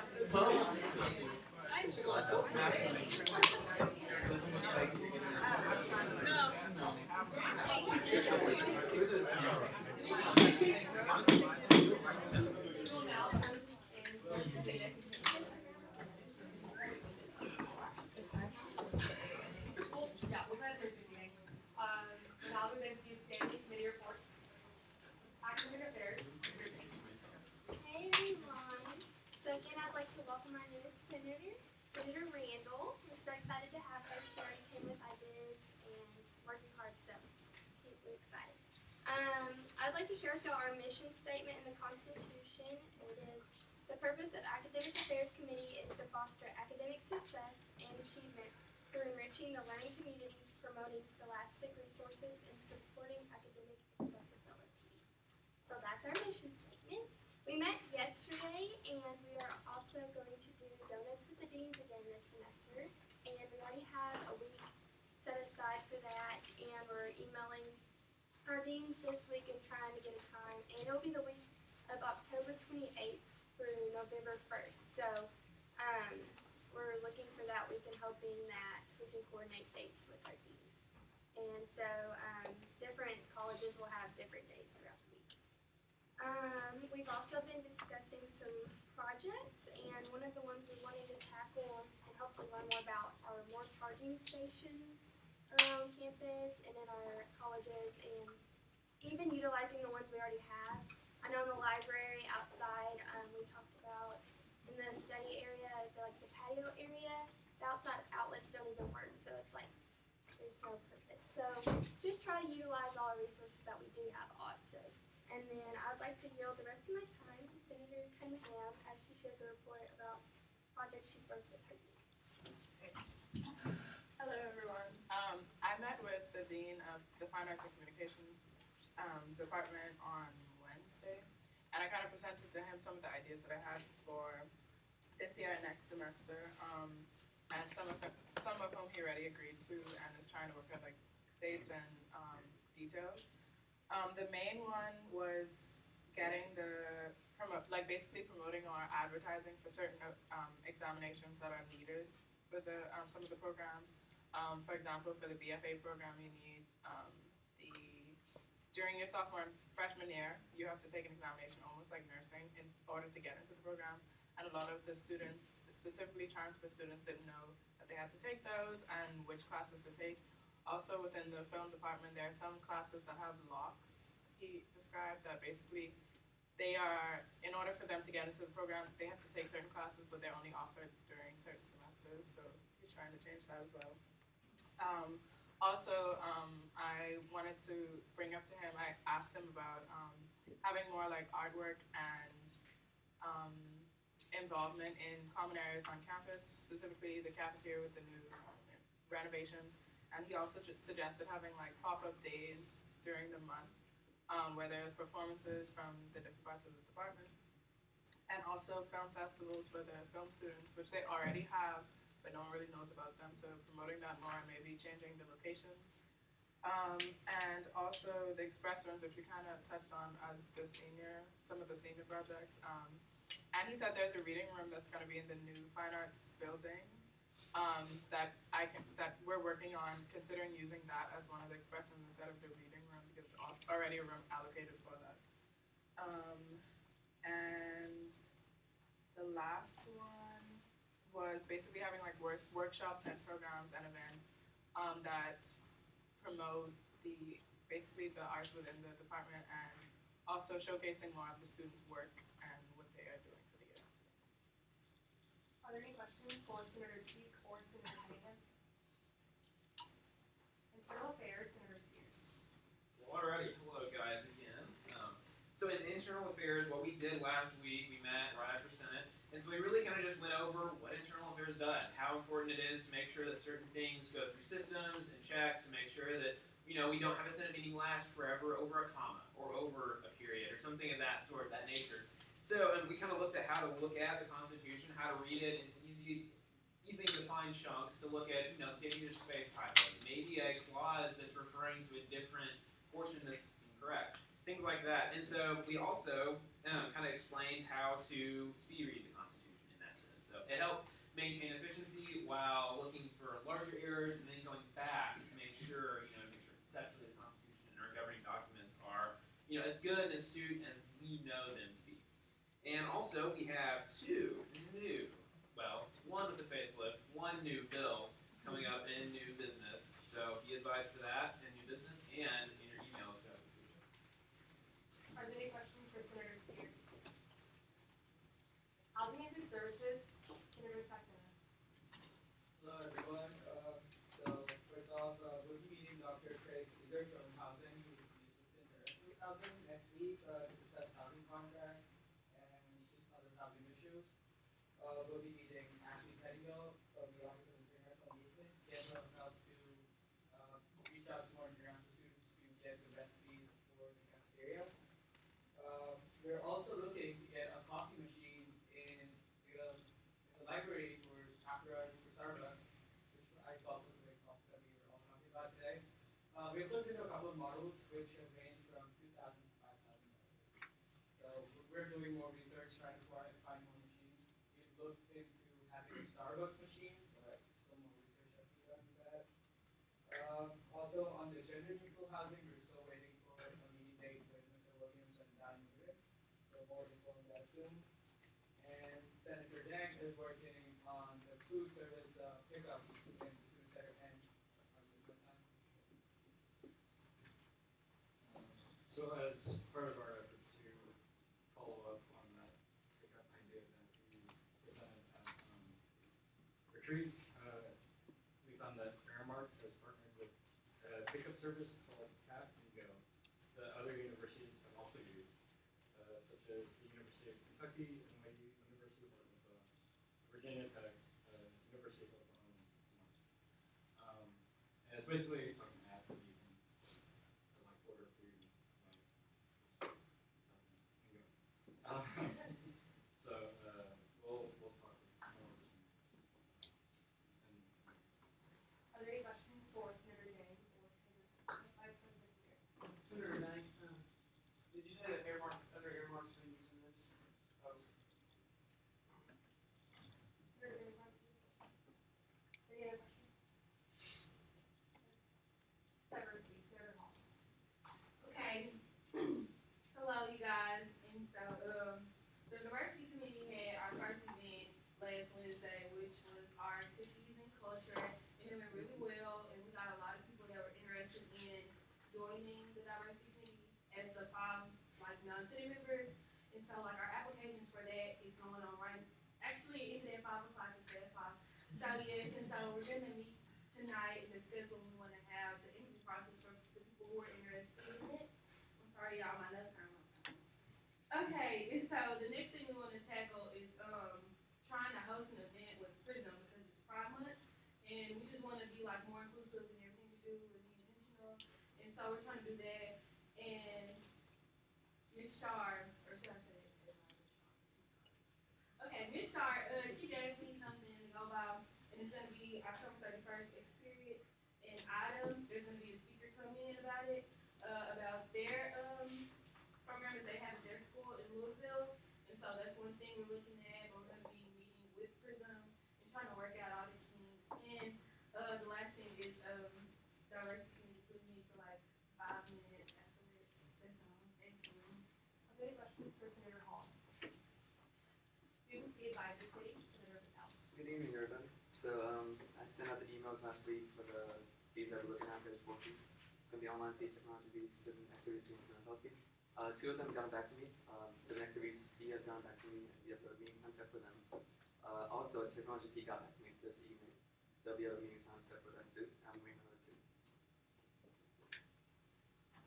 Are there any questions for Senator Patel? Their advocacy group, Senator Sanders. Alright, so I want to start out today with a shout out to Senator Rouse. He saved me today. If y'all didn't notice the car out front, it was Alcohol Responsibility Week, and he tabled with the Department of Human Services. So shout out to him. And BAG is still working on Veterans Day and Red Flag campaign. We've split our committee as to kind of to stay focused on those specific things. So we have half working on Veterans Day and half working on Red Flag. And then with the Narcan project, I had a phone call with Chief Narky this week. Haven't figured out a time yet, but it's happening. I have his cell phone number. I met with Trevor Lyons is actually on campus today, and he said he's willing to help me in any way possible with getting this going. He's been sending me information, flyers all week. And so he also informed me that if we got Narcan in residence halls, we'd be the first campus on in Arkansas to do this, and so it would really be we kind of be the model for other campuses around Arkansas. If we can make it happen. He also sent me a document last week it's where Narcan has been administered in the state of Arkansas. And 14 of those, just as a reference, 14 of those doses in Arkansas were administered by Arkansas State Police Department. So this is a problem on college campuses. And then 9 of those doses, the list that he got me, were in Conway. So it's also a local problem. So we're really trying to deal with this head on. And then on top of that, Drug Take-Back Day is October 26th. So we have this every year. The police department holds it. It's where if you have prescriptions that you're just not using anymore, they've passed their due date, they've whatever, they have bins that around campus that you can go drop them off so they don't end up in the wrong hands. So that's October 26th. So go drop off your prescriptions there. Are there any questions for Senator Sanders? Senator Johnson. Yeah, what was the total amount of administered I don't have an exact number, but it was 10 pages of 11 to 12 per page. Okay, I was just trying to get this. Yeah. For the Veterans Day, is your committee contacting employees? Not yet. We're getting in contact with Senator Skate, and then we're gonna lead from there with the projects that we're working on. Because there's a university committee solely Gotcha. Vice President Watkins. Do you have a sort of specific day for Red Flag campaign? We're looking at pretty close to Veterans Day. That's last month into 2. We'll discuss that at our next meeting. We're looking at November, the teens, 15, 16, somewhere in there. Any further questions? Student Resources, Senator Maturga. Hello. So our mission statement for our committee is that our mission is to get, wow, I can't read my handwriting. Our mission is to generate change at the University of Central Arkansas by seeing that the innovative ideas, the out-of-the-box ideas brought forth by our students are thoroughly considered, and we're dedicated to creating resources for the student body. In the highlights this week, we met, kind of during composites, are that Senators Portillo and Barber met with the PR committee this week to talk about high schools coming to one of the student government meetings, and basically kind of decided that maybe Conway High School can come to committee meetings or a cabinet meeting at some point, and then go from there.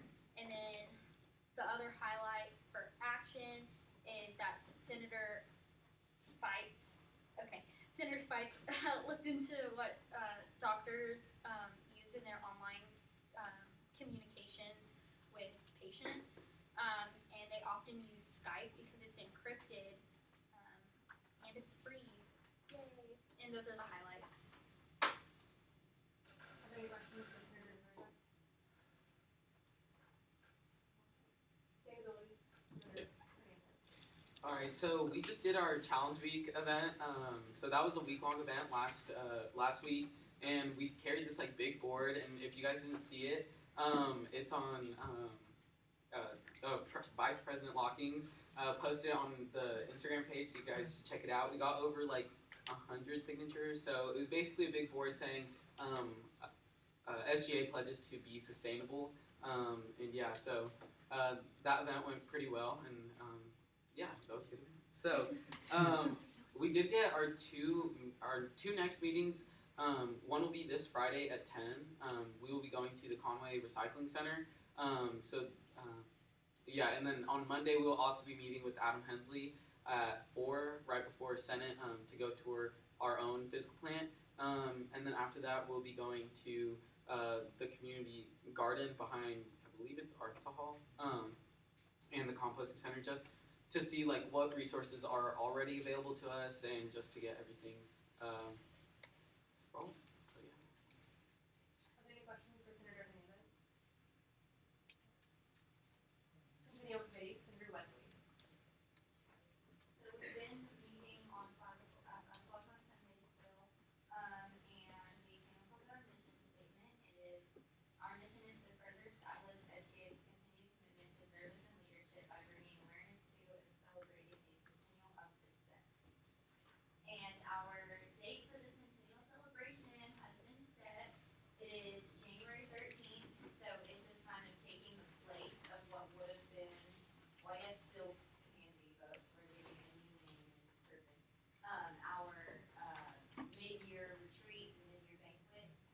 So it's going to be in Castle Hall, and I'm assuming right after Senate, like what we usually do with banquets, we're going to invite a lot of alumni. So if anybody knows any alum that from UCA that are on SGA, please let me know, because we have a Facebook page, but there's only 102 members in it, including myself, our advisors, and so not really gigantic outreach, and we want a lot of alum to be there. Something that was discussed at the cabinet meeting is using the gazebo as like a little gift for UCA for our centennial. And we are kind of thinking, something that we discussed on Sunday was using that as a way to involve current students, because we had talked about making like a weekend-long celebration for the centennial so that we could involve current students, since current students will not be invited to the centennial celebration banquet. That'll just be alum, you guys, and then administration. We just can't fit more than one. So we are going to work on getting a weekend-long celebration for students, but considering classes start back January 9th, we don't think it would be a good idea to make the student-involved weekend that same weekend, because it'd be really hard to advertise effectively to get people to actually come. So we're going to try to start thinking about getting stuff set up for maybe warmer weather, so we could maybe get something outside, like a gazebo dedication. So yeah, that's what we're thinking right now. Are there any questions for Senator Wesley? Senator Hernandez? So why wasn't it in the original plans to involve like all the students? Like we're governing all the students. Right. I think that with since it is just taking place at that banquet already, the McCaslin ballroom was already reserved, and there's just the maximum occupancy is only like 243, I think. So if we were to make it open to all students, we would have to send people, like if too many people came, we would have to send people away. So it just won't be effective in being able to involve everybody. So just being able to have like another event for current students would be more effective than inviting them to the banquet. Let's have a follow up to that. Why wouldn't we, I guess, like to involve the students in some way, like hand out like cake like we do in elections, or like cookies or something? Yeah, I don't know, we could just definitely something. do that. Something that we want to do like this semester is we've talked about a lot putting stuff like informational, like historical information, like where the voting booth was, and we've talked about trying to get like a cookie cake that has the centennial, the 100 years legacy of leadership logo on the cookie cake. So yeah, whenever we have those things displayed, that's definitely something that is a really good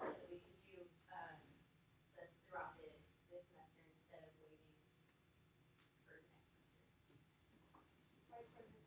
I'm gonna add to the wild non-policy. So reason being, this is our midterm, just like Sir Wesley said. So the only people that eat for free is y'all and administration. All the alumni will have to pay for their food, right? So that'd be their pity, but the students could potentially, if they really, really wanted to, I don't foresee this happening. If they wanted to, they could buy their own meal. So they're still included if they would like to. That's the reason why it's not a big deal. Senator Randall. Have you considered using Ferris, because I know that the Foundation Scholarship Banquet was held there? Ferris Center? Stadium. The thing with that is you have to pay to reserve it, and we have already paid to reserve Pathland, and paying to reserve Ferris Center would be a lot more money, I'm assuming, because it is so much larger. That could have been a good idea, but since we just don't have funds already allocated for that, we would have needed to do that a long time ago, and we already have this one, we just can't change it. Senator Evans-Lucero. So I also wanted to add on to that, if we use other locations like the Ferris Center or the Hyper Center like they set up for the Chamber of Commerce banquet, in addition to costs, that also requires additional setup time because those locations are not designed to hold banquets or other types of events. They have to be set up days in advance. So for the Chamber of Commerce banquet, for example, they close the Hyper Center 2 days prior to that event to set everything up for that one night. Are there any further questions? Parking and safety, Senator Van Brunt. All right, guys and gals. So I've had Vice President of Operations from Milwaukee just print off a little debrief that I read up earlier week. Over the meeting tonight, we met with Randy Daly. He's a communications engineer for Conway. He was giving us a rundown on the project at Conway Court. He mentioned a third party, but she didn't remember who they were. They're going to tear it down. Everything underneath is going to be redone. Water pipe, sewage, everything. It's all over 100 years old. So it's amazing, honestly, that we haven't had a problem yet. So starting early next semester, it's not started yet, but it's going to happen in 2 phases. Phase 1 is from Dave Ward to college, and then phase 2 is college to Prince. It's going to be a lot of dirt, a lot of dust, a lot of noise. I mean, COB is going to get onto the front of it. So that's all in our report. It's going to last 9 months to a year. I'll be honest with you guys. This is city government. It's going to take a lot longer than that. So I would anticipate 18 months to 2 years. But Donahue's a really important road, so it might speed up on that issue. But that's all I have as far as what's going on in parking safety. There's a meeting, parking safety after today, so be there, be square. Are there any questions for Senator Van Brunt? Senator So how far exactly will this construction go on Donahue Avenue? Because technically Donahue Avenue stretches all the way from like past the university apartments all the way to Park Rider Street, where by the Dave's Burgers and Waffle House and those places. Phase 1 and phase 2, it stops at phase 2, so it's just over there. And so phase 1 is Steve Ward to college. As you get all that done, they're going to start from college to Prince, and that's it. And then, actually, tidbit better than that. She mentioned Markham Street would be renovated as well. Coming up to Donahue, looking at Hendricks, or not Hendricks, but at Hendricks. Looking at Hendricks to downtown Conway. They'll be able to get there by bike, especially or skateboard, walking, whatever. So that'll come after Donahue, like I said, probably 2 weeks after it started. Are there any further questions? Are there any university committee reports? Senator Patel. Alright, so assistant program for students and with exceptional circumstances met this past Friday, and we allocated $26,000 to about 10 people. $26,000 to 10 individuals, and some people got around 3,000. That's the max for each semester, and some individuals got lower than that, depending on how much you needed. Vice President Kale. So in addition to the Housing and Food Committee that we have with SGA members. There's also an administrative level one, and I'm a permanent position on there. And I kind of just sabotaged it when I was chair of Housing and Food Committee last year. And then I encouraged Senator Saxena to follow my footsteps and also just walk in on the meetings. And we had a pretty productive meeting with Jim Neighbors. He's usually there with Diane Newton, who is the VP of Finance at the university, and Stephanie McBrayer, who's in charge of housing, is usually there too. And that's where we air all the student grievances. So there's a lot. I've brought up several ideas that were mentioned tonight that he said he had never heard before, so that's really comforting. But there was one concern that he didn't mention because no one really brought it up, and a lot of people are concerned about the cleanliness of self-serving in the CAF, and Jim Neighbors said that they implemented a strategy that they're cleaning out all the scoops and tongs and whatever every hour, so hopefully that will decrease like any contamination risks. And then also, just for clarification, the pit is the lowered level of the cafeteria. I don't know if everybody caught that. And it's also the south side. So the side closest to the street towards the Student Health Center is the one that's supposed to be being renovated. And they're waiting on bids. And they finally got a bid. And now we're waiting on an internal design bid to continue construction. But there will be like whiteboards. It's supposed to be like a study hangout area. And he wants SGA to put out a survey to rename the pit because administration doesn't like that every student calls it the pit. They almost didn't believe me when I told them that everybody just calls it that. So they want us to try to rename it and see if students want to rename it. So put that on your radar, I guess. They're really passionate about changing the pit. So. I talked to Jim beginning of semester. He said it was not the one by the student housing. It's going to be the pit by the other state. So I'm not sure which one they're in. All right, one of the pits. One of them. He's always told me the south one. So. Yeah, I talked to him at the beginning of semester, and then that's what he said. The one the state house. One of the sides is getting renovated. Vice President Watkins.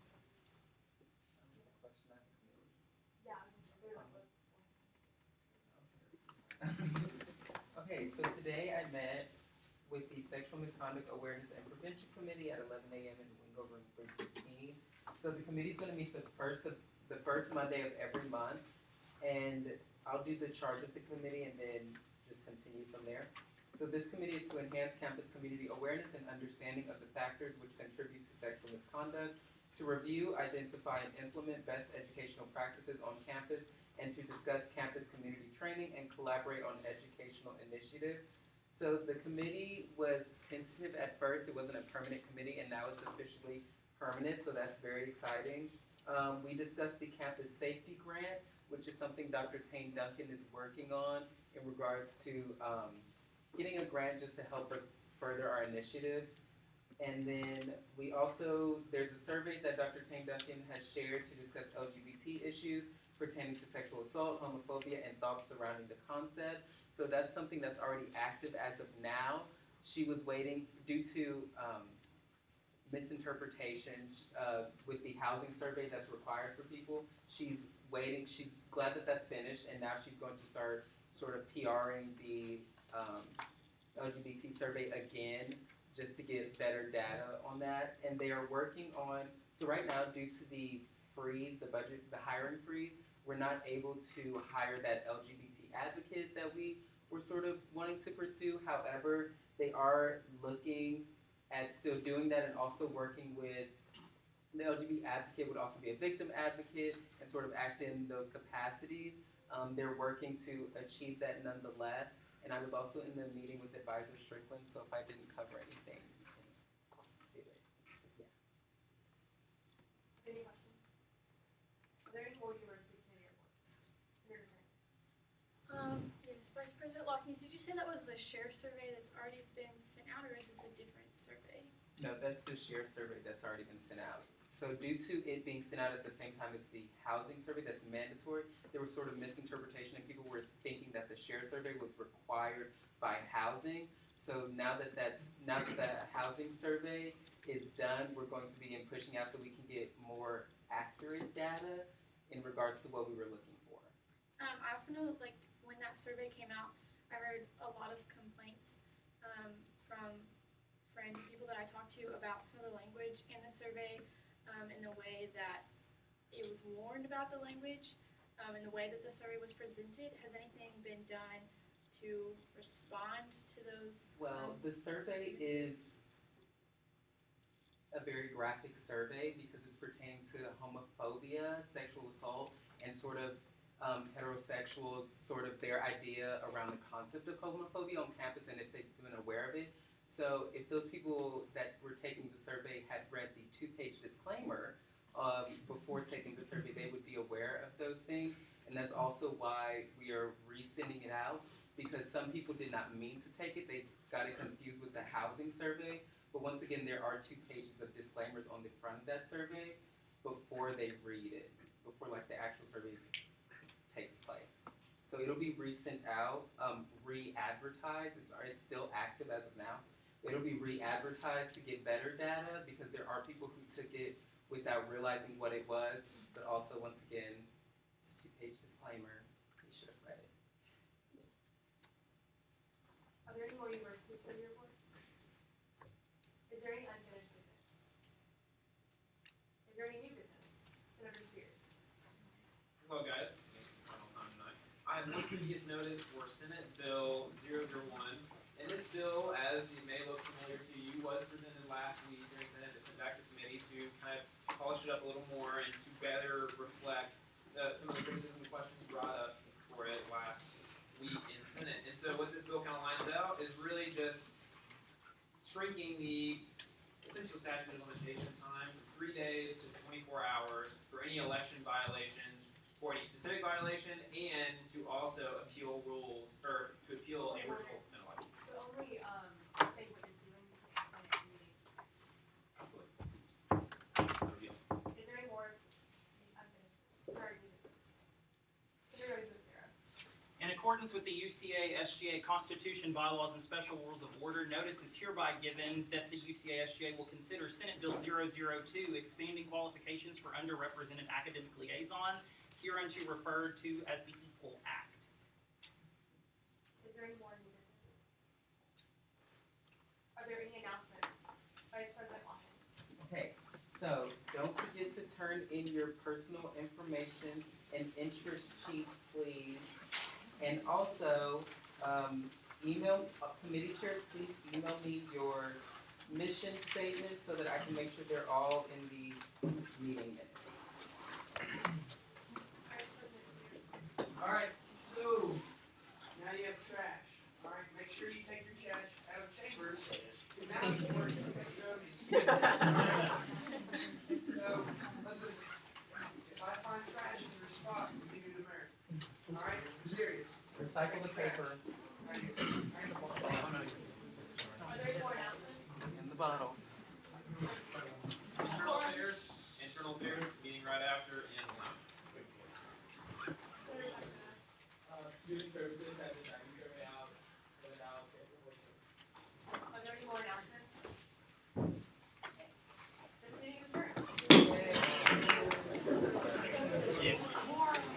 This meeting is adjourned. I'm just gonna haul it. It's a car. That's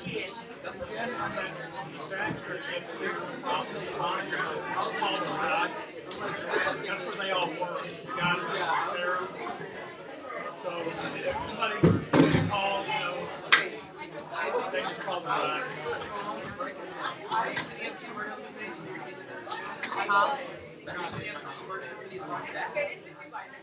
Yeah.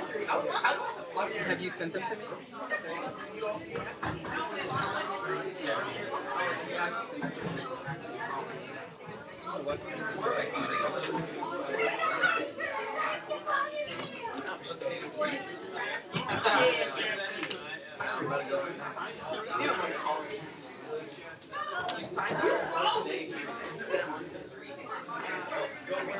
To the alcohol rate.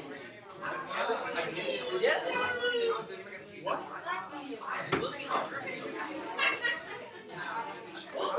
I am so confused. Oh no, wait. I'll look at it in a second. Wait, you tell Sidney? Yes. Why didn't you text me? Oh my gosh! I You know I forgot. Good. Decorum. Miss Cheek. Miss Cheek. Yeah, we can discuss because that was on me.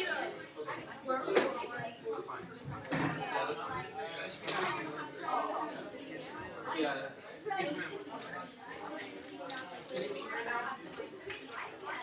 I think. Oh, what's that? Actually, she had like a birthday dinner that started at 7, and I don't even know.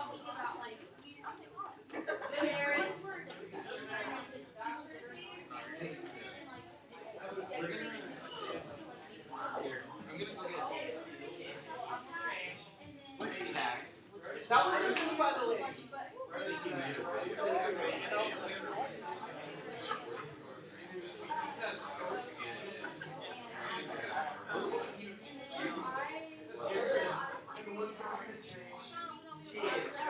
Nobody else. Yours is more out there.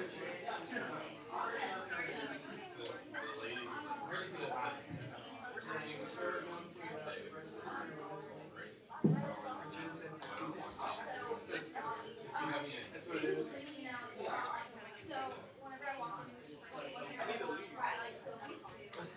I'm sorry.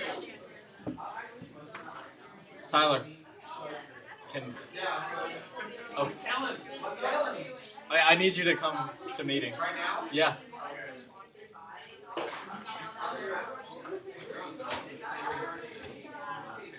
It's right here. It's right here. Don't make it upstairs.